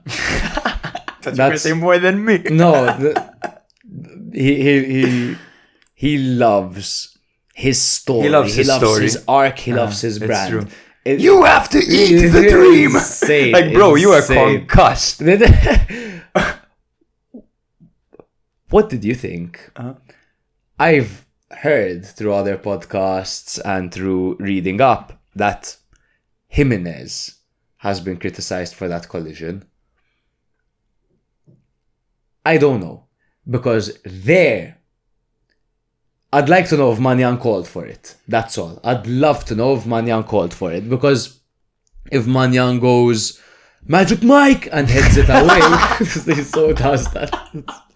That's so what it do. Magic Mike! Young Money! Eminem! That's first of all brilliant. One day we'll do a skit about that. It would be brilliant. But I think, look, even when you look at the picture Mannion posted himself, his eyes are closed. Who goes in for a header like that with his eyes closed? He does hit the ball before Jimenez. He gets to the ball first. It's hard to say who's at fault. Not to... It's not about who's wrong, who's right. It's a 50-50. It's a collision. But I personally... I don't like seeing that, and I think that with proper communication, that shouldn't take place. Now, did the keeper call for it? If he called for it, if he called for it and Jimenez didn't rid of himself, then it's Jimenez's fault. If he just came out with his eyes closed, as we're seeing, and he didn't call for it, then it's his fault. And he loves getting out of the box, and sometimes he does it a bit too much. Yes, absolutely. And I think both players can learn from this. It was a lapse in communication. Football is a contact sport. It's very high intensity. Both players showed great desire to get to the ball and ended up clarting each other. These are things that happen. I think it's redundant, to be honest, say, it was his fault, or it was his fault. It's just dangerous, and you need to ensure that, The thing that sucks is that Mannion had just rekindled his form, rediscovered his form. Hopefully he can keep that going, because it's not a serious injury at the end of the day. And Jimenez was looking really good as a wing-back. Really good. Because I was going to instantly just jump into what did you make of the 3-4-3, but since you mentioned Jimenez already, Jimenez and Theo are wing-backs. I think Theo, I'm not going to say he wasted his career as a left-back, but there's a certain part of me that feels like he wasted his career as a left-back. Because imagine DiMarco playing for Milan as a left-back in a 4-3-3, or playing at Inter in a 4-3-3, for example, and not being utilised as a wing-back. Do you know how exposed DiMarco would be over there? He'd be so exposed. It's true. He's saved because he's essentially a winger. He's a left wing-back. Theo Hernandez in a left wing-back system simply plays one of Milan's best players to his strengths. You can't judge Theo Hernandez by simply his defending and how his defending has been this season. Put him as wide as possible and use him as the fucking underground train that he is. That is the role he should play. Pavlovic as a left centre-back over there, covering for him. And their communication was perfect in this game. At times, Pavlovic went forward and Theo dropped down to cover for him. I love when he gets forward, Pavlovic. Pavlovic has a special place in my heart. If there's a kit I have to get right now, any of these guys, it would be him. He's perfect for a 3 at the back. Huh? He is. Tell me about the 3 at the back. So what did you think? The 3 at the back, bro, it's unbelievable how much sense it makes. Because the only player over here who would give you a bit of a claim as to why it wouldn't work is Leao, right? Especially if you have to play the ideal system for Milan, to be a 3-5-2 almost, with Fofana, Reinders and Bondo in the middle, I think, for that to really protect that defense, and then a 2-striker system up top. However, I think this works very well. It's super balanced. You have Pavlovic, Gabbia, Tomori. I think all of them are good defenders who are low on confidence, who need as much protection as possible. Yep. When you play 2 of them next to each other, every game, one of them is going to make a mistake at the moment. That's how it stands. That's how it's been. Because Milan's defenders are low on confidence. And even Gabbia, who was really solid, has been slipping up. And quite literally slipping up at times. Theo Hernandez hasn't been defensively sound. Therefore, playing him as a left wing back, once again, offers him protection behind him. If he fucks up, there's an entire line of men you have to go through. Yeah. Jimenez on the other side, so there's Kyle Walker out. Same thing, essentially. He broke his elbow, Kyle Walker. Apparently no one knows how he broke his elbow, by the way. Fractured his elbow. He got drunk in his hotel. He was having a sevensome or like a gangbang. That's my take. There's nothing apparent. It's training, but it's not training. They said, this is the manager of the hotel. Yes, Walker has been on his best behavior. He is not drinking beer. What the fuck does that tell you, man? He is not drinking. He's not drinking. Having Heineken. sex with prostitutes. Oh, thanks. I'm not thinking of him drinking beer now. Is that real? Is that the Yes. Hilarious. He's not drinking beer. He's not drinking beer. Specific. Hey. Awfully. He's not having a tequila sunrise with an extra shot of tequila and it had a lime wedge on the side. What I was gonna say as well, bro. So Reinders and Fofana looked great in the middle over there.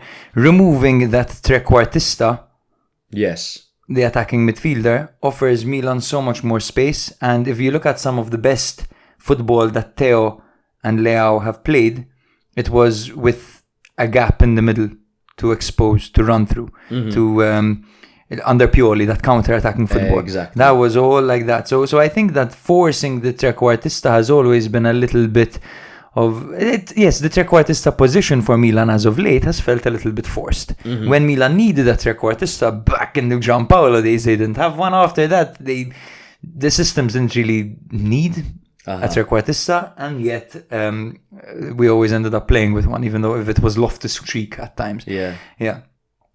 I think that the front three are very interesting.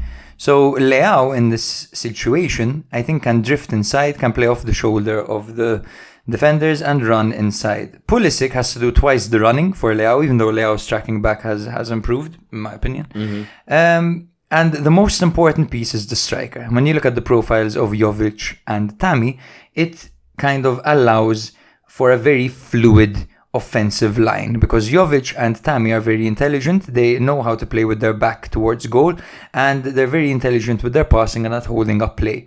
So Jovic, this game looked like he didn't do anything, but he totally empowered the wingers to do everything. Definitely. So yes, I like this because it gives Leao the opportunity to run to the byline and play out wide where he's at his strongest. And it also allows him to drift centrally with Jovic overlapping him or Tammy overlapping him and playing off the shoulder for those high balls over the top. I also like the fact that Conceição utilized this as an attacking team.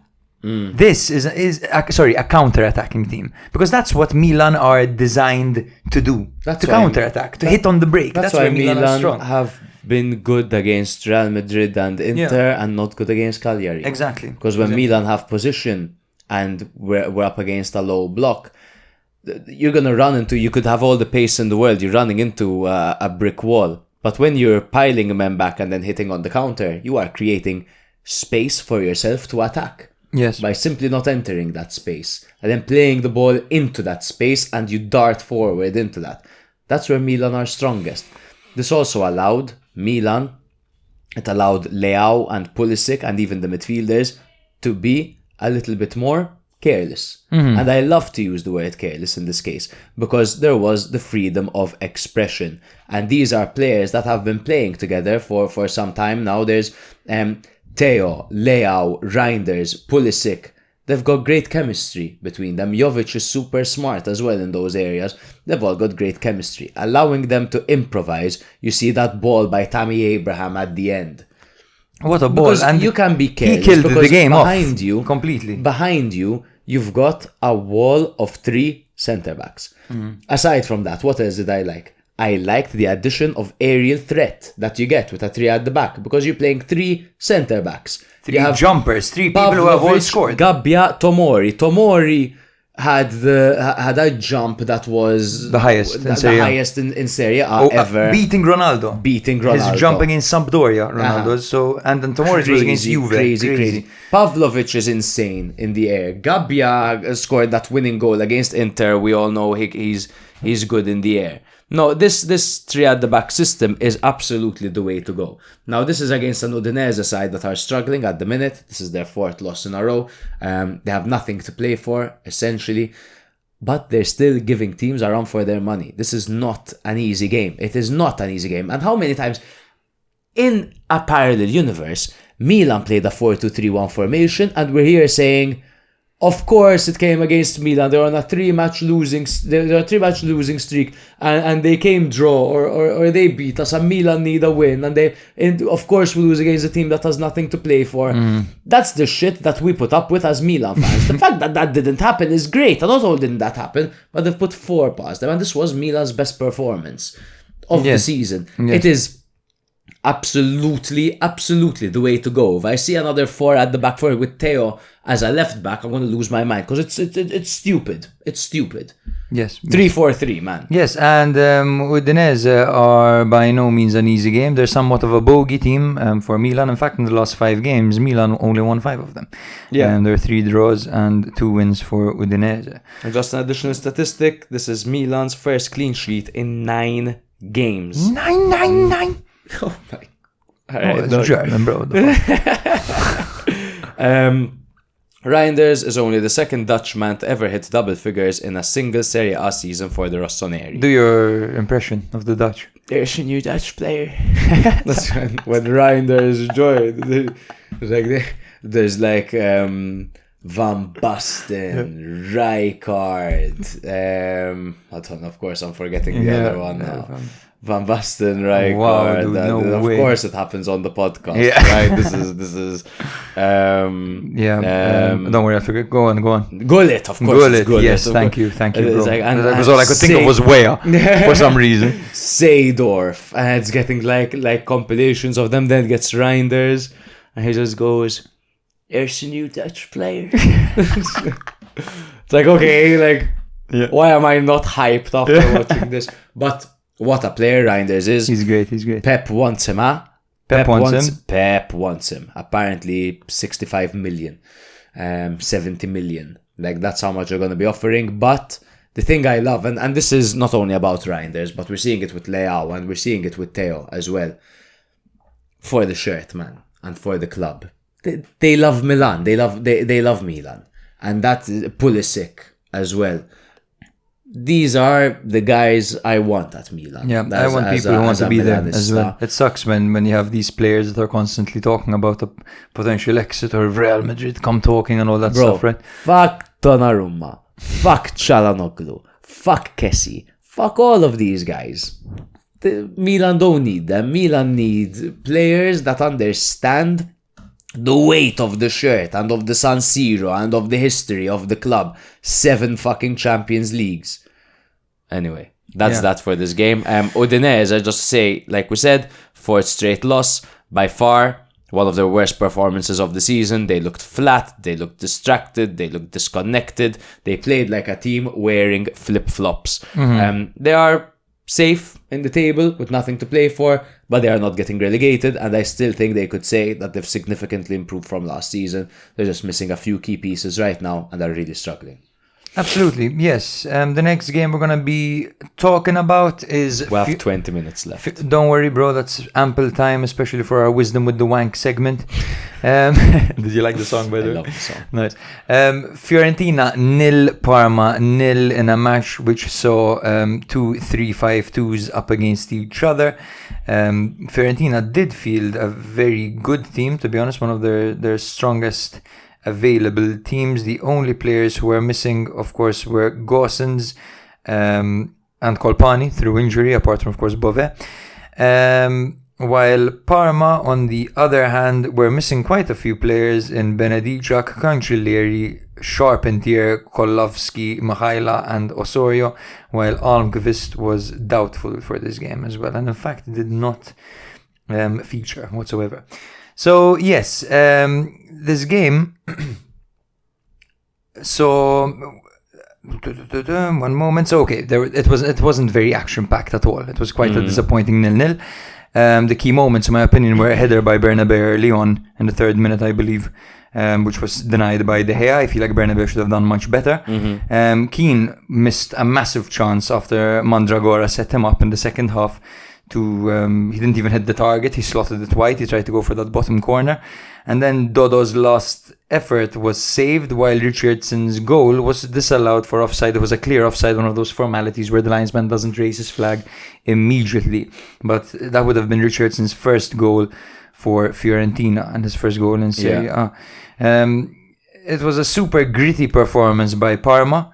And for them, in fact, I believe it was, let me not get this wrong, 1, 2, 3, 4, 5, their 5th draw in a row. Ooh, so yes, Parma. This is a completely different Parma side to what we had become accustomed to before, under, remind me his name?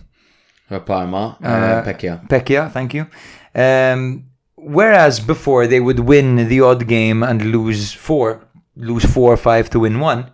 Now it's almost like they've created the foundation, right? Yeah. In order to create a winning system, you must first stop losing games. And in fact, they say defense wins you titles. Then in that case, defense will also cause you survival. You know, it will also result in survival. These 5 draws in a row are massive. They involve draws against the likes of Torino. The Monza one was disappointing.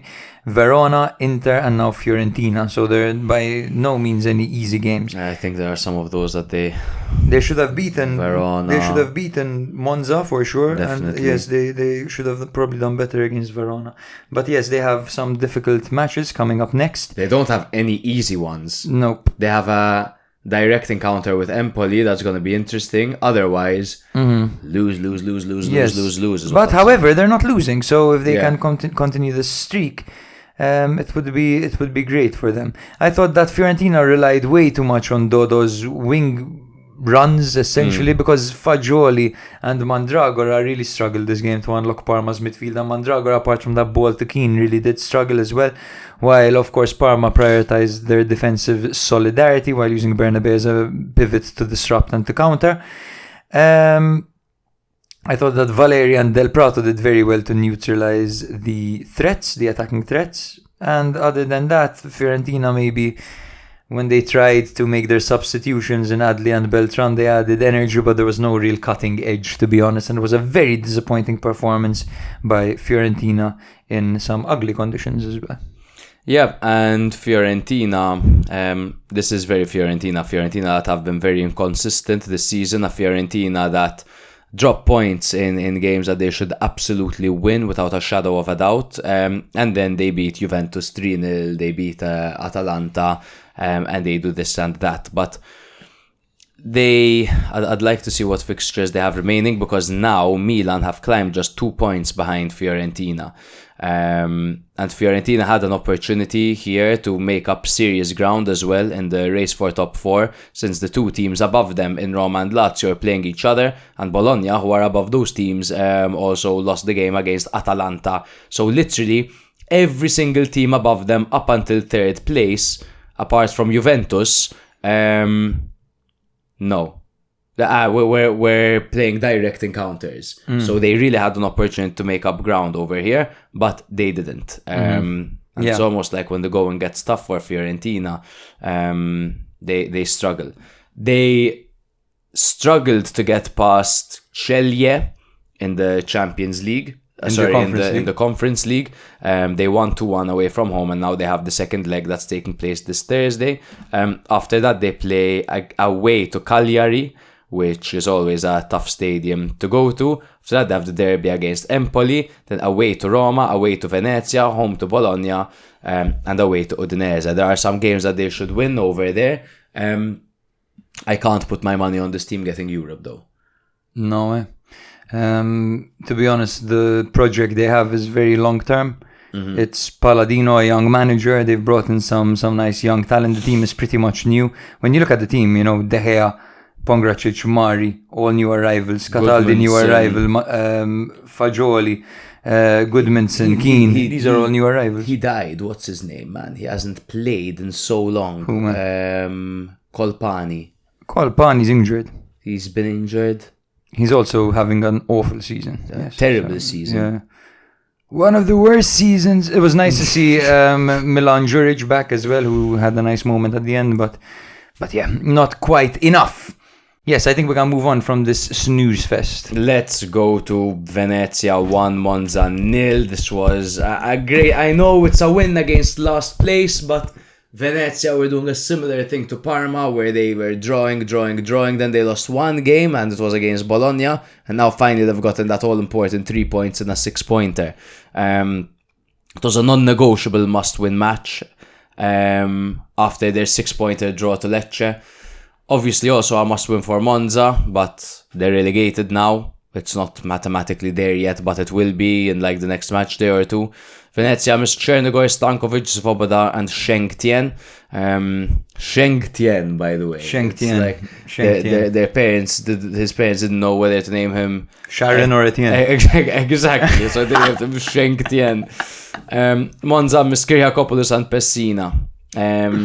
The all-important goal came in the 72nd minute. January signing Daniel Fila scored his first ever Serie A goal, and it couldn't have come at a better time. He slid in to meet Elitson's low cross after the Icelandic winger outmuscled Birindelli, giving Venezia a massive win in this bottom two clash. In the 94th minute, Fila got his second yellow and subsequently a red for a very eventful 30 minutes on the pitch. There were two incredible moments that I want to highlight between Caviglia and Turati in this game. In the first half, Caviglia went for a goal from a free kick from a very tight angle, where everyone was expecting a cross. And Turati, despite being caught off guard, managed to tip it over the bar. And he's like, fuck you. You tried to humiliate me. You tried to catch me off guard. And then in the second half, there was a free kick from a very censored area really close to the box. And Caviglia was putting the ball down, took one step back and tried to surprise Turati once again by hitting it early. He hit it damn well near perfect, man. The wall didn't even jump. They didn't have time to react. Turati barely had time to react, but as the ball was crossing the line, he clawed it off the line in spectacular fashion. It was a brilliant save. And it was a really good battle between those two. I fucking love Nicolosi Caviglia. If I am any team in Serie A who can, I would snap him up. For sure. He's 24 years old. He's not the youngest. However, the maturity this guy plays with, he is so ready for the next step. And it won't cost you that much. It won't cost you that much because Venezia have an obligation to buy him. And they're not even sure that they're going to survive. If they go down, Caviglia is hot property, man. He can't go down to Serie B. He is not Serie B quality. The guy is, I genuinely think that at the top teams, he'll be considered one of the best midfielders in the league. If he surrounds himself with, imagine, he's the set piece taker of Roma. He's the set piece taker of Milan, of Fiorentina. He'll be considered as one of the most effective players in the league because actual players that will get to the end of it. He'll get more goals for sure. I really like him in a 3-man midfield as well because you have the other guys doing the running for him and he can focus more on his expression on the ball. And where do you want him? You want him as a trequartista? You want him as a regista? Those are his areas. Don't put him as a box-to-box. No. Regista or trequartista? Exactly. And yes, I think that if you had to look at this Venezia team, what has actually kept them going, what has kept them kind of relevant and still in contention for survival, I think the most important pieces are Nicolosi Caviglia and Jay fucking Itzes. Yes, bro. Yes. And I know we've exhausted people talking about Jay Itzes, particularly you. The first intelligence area. But he's so good, man. Before Aldero came out. He's so good. He's so good. And also Zerbin has been a nice little addition. Ellertson has been very good. And Oristano, I think, remains one of the best dribblers in the league, funnily enough, even though he plays. We need Venezia to stay up. Venezia to stay up. They're such a cool team. They've really grown on me. The fact that they didn't change managers at any point, they've been last and one before the last for the whole fucking season. They believe in him. For the majority of the season. They believe in him, and it's nice. It's refreshing to see, to be honest, a team giving a manager a full season no matter what happens, you know? I really respect that. And this is a team that lost Poyampalo halfway through the season, right? He wasn't doing great, but he was the guy. He wasn't replaced. Exactly. As in, okay, he was replaced by Fila, but I mean, Gitkier has been starting, and Gitkier isn't really. And his name escapes me. He was so important for them last season in the playoffs, playing alongside Buzio in midfield, another American. Tessman. Tessman, they lost him as well. He went to France. And they last season they had Vanoli. The massive transition. They weren't set up to do anything in Serie A. But fuck me, are they doing something? They're really, really cool. I'm really enjoying watching them.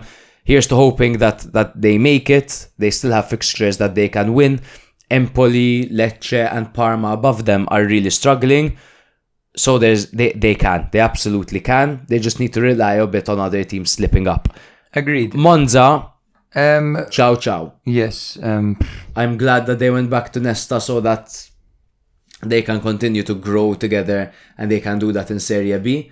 I do think that they'll come back with Nesta. And I also hope the replacement, Sassuolo, I hope they keep Grosso, because last time Grosso got Frosinone promoted and he fucked off to Lyon and almost got them relegated and got beat and up. was attacked by fans. Exactly. Yes. I really hope we see Grosso on Serie A. And this is his second guys, promotion. get ready for the likes of Bologna, Berardi, Loriente, and all these guys to be back. Towards Ved, they're still there, man. Most of these guys. Yes, man. I mean, I don't think there's anything else to say about this game. Fila got sent off at the end. Yes, I said it. We have 7 minutes left. Okay, so the next game was a very dramatic one, and was Como 1, Torino 0. Yes. Como secured a 1-0 victory over Torino thanks to a Duvikas goal. It was a decisive goal in the 38th minute, assisted by Voivoda, who's having a great time at Como, to be honest. We saw him scoring a fun goal last week and celebrating by laughing his ass off. It was hilarious. Like he passes by the camera and you just hear, because you couldn't believe his shot went in. Like, nice Diao play over there on that goal.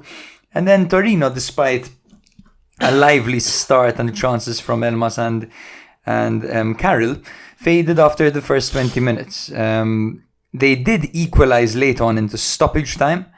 However, it was disallowed. Have you seen this? Did you see what happened, bro? It was fucking horrendous. Biraghi, when he gave the corner, he double touched the ball. Oh my god. It was one of those where he kind of slipped and hit it with both feet. Oh my god. And that's why the goal was disallowed. Illich's goal in extra time and at the time. Yeah. Torino did miss their fair share of opportunities, like Gneitis as well. Missed a very good chance, and absentees like Ricci and Vlasic, of course, did not help them whatsoever. So Fabregas started in a 4-3-3 this game. After 20 minutes, he decided to make a change in the midfield because they were getting overrun. It was overrun by Torino's 4-4-2 and Elmas's runs. So Fabregas tightened the gap and got his players to press in a more intelligent way.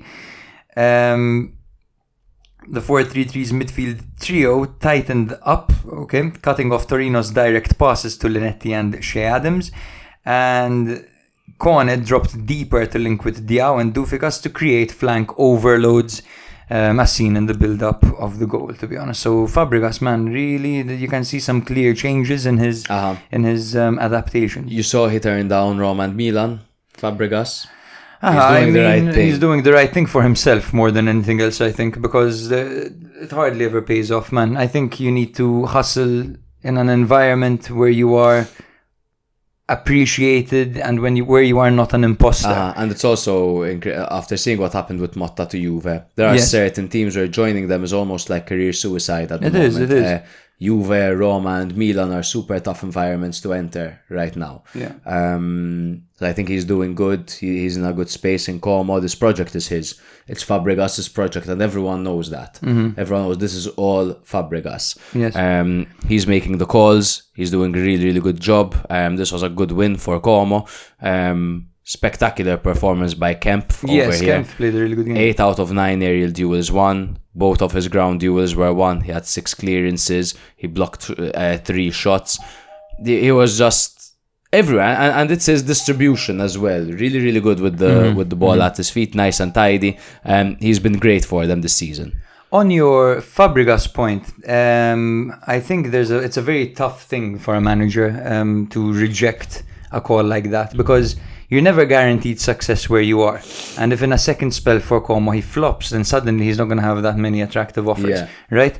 But on the other hand, your career is so long as a manager when you look at the likes of Gasperini and Ranieri and Ancelotti and Capello, for example. These guys coached for so long that there's no rush. You don't have to go Spezia, Bologna, Juve. Exactly. You know what I mean? Take your time with it, man. Build a project, familiarize yourself with the game, give yourself as much experience as possible, and then do it. There's no rush. And also, Como are growing. Now, I know, to me, I'm not going to say Como underperformed this season because they just got promoted and the expectations were super blown out of proportion. People were saying they can push for conference, which is, of course, ridiculous.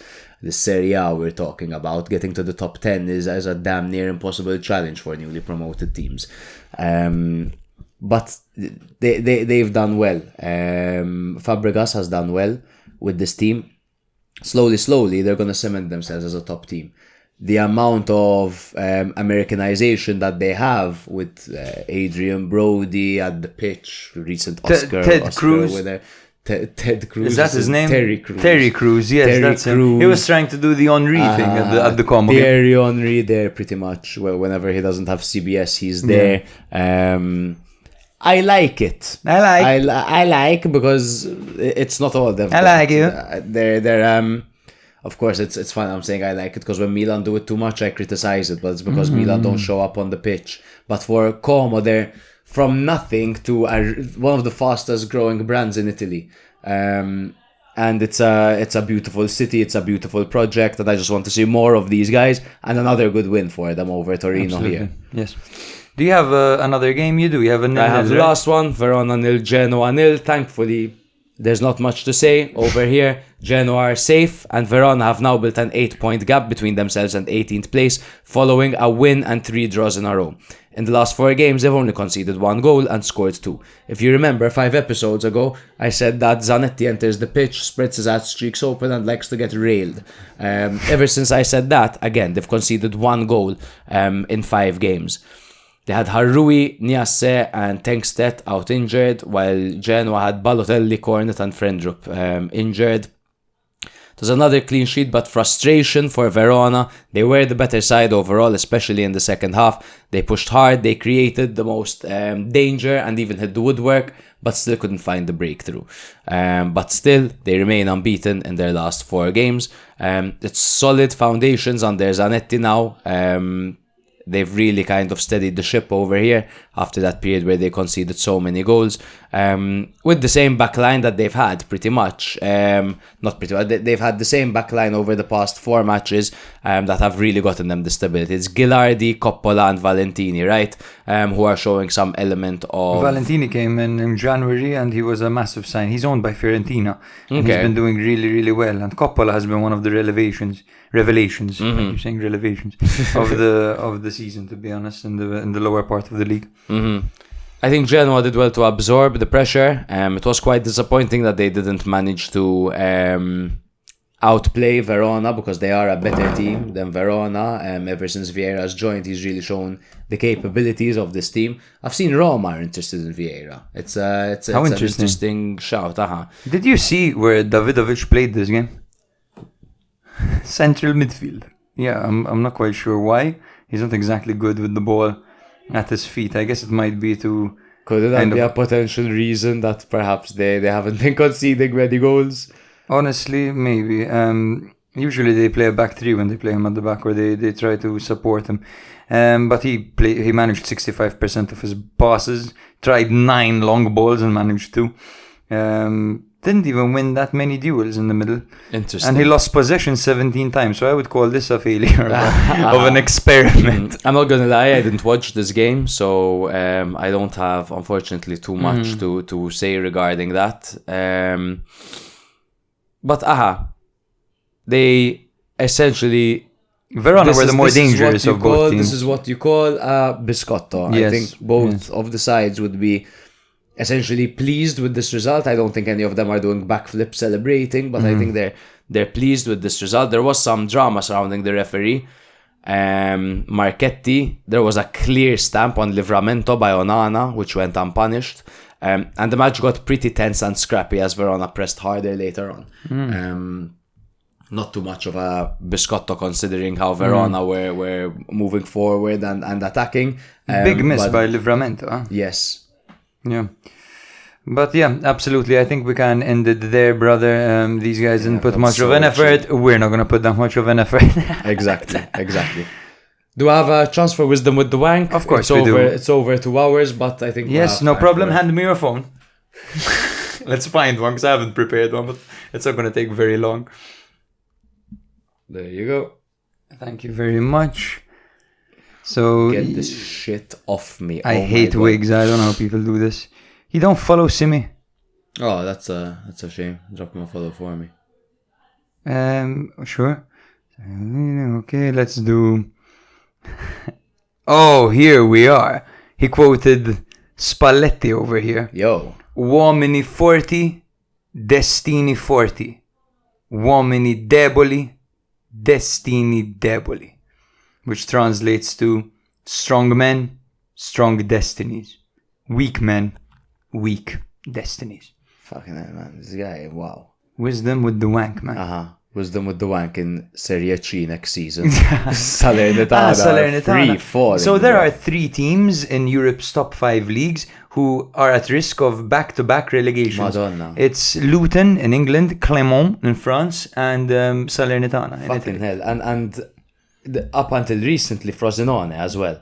Yeah. Up until quite recently. It's a real curse, because I think it's difficult as an investor in a team or a majority shareholder to kind of gauge what you're gonna do and how much to offload and how much to reinvest into the team. And quite often I feel like they pull too much out and don't put enough in, and everything just crashes and free falls. And we've seen that in Italy. I mean, Benevento are in Serie C, you know. Yeah, exactly.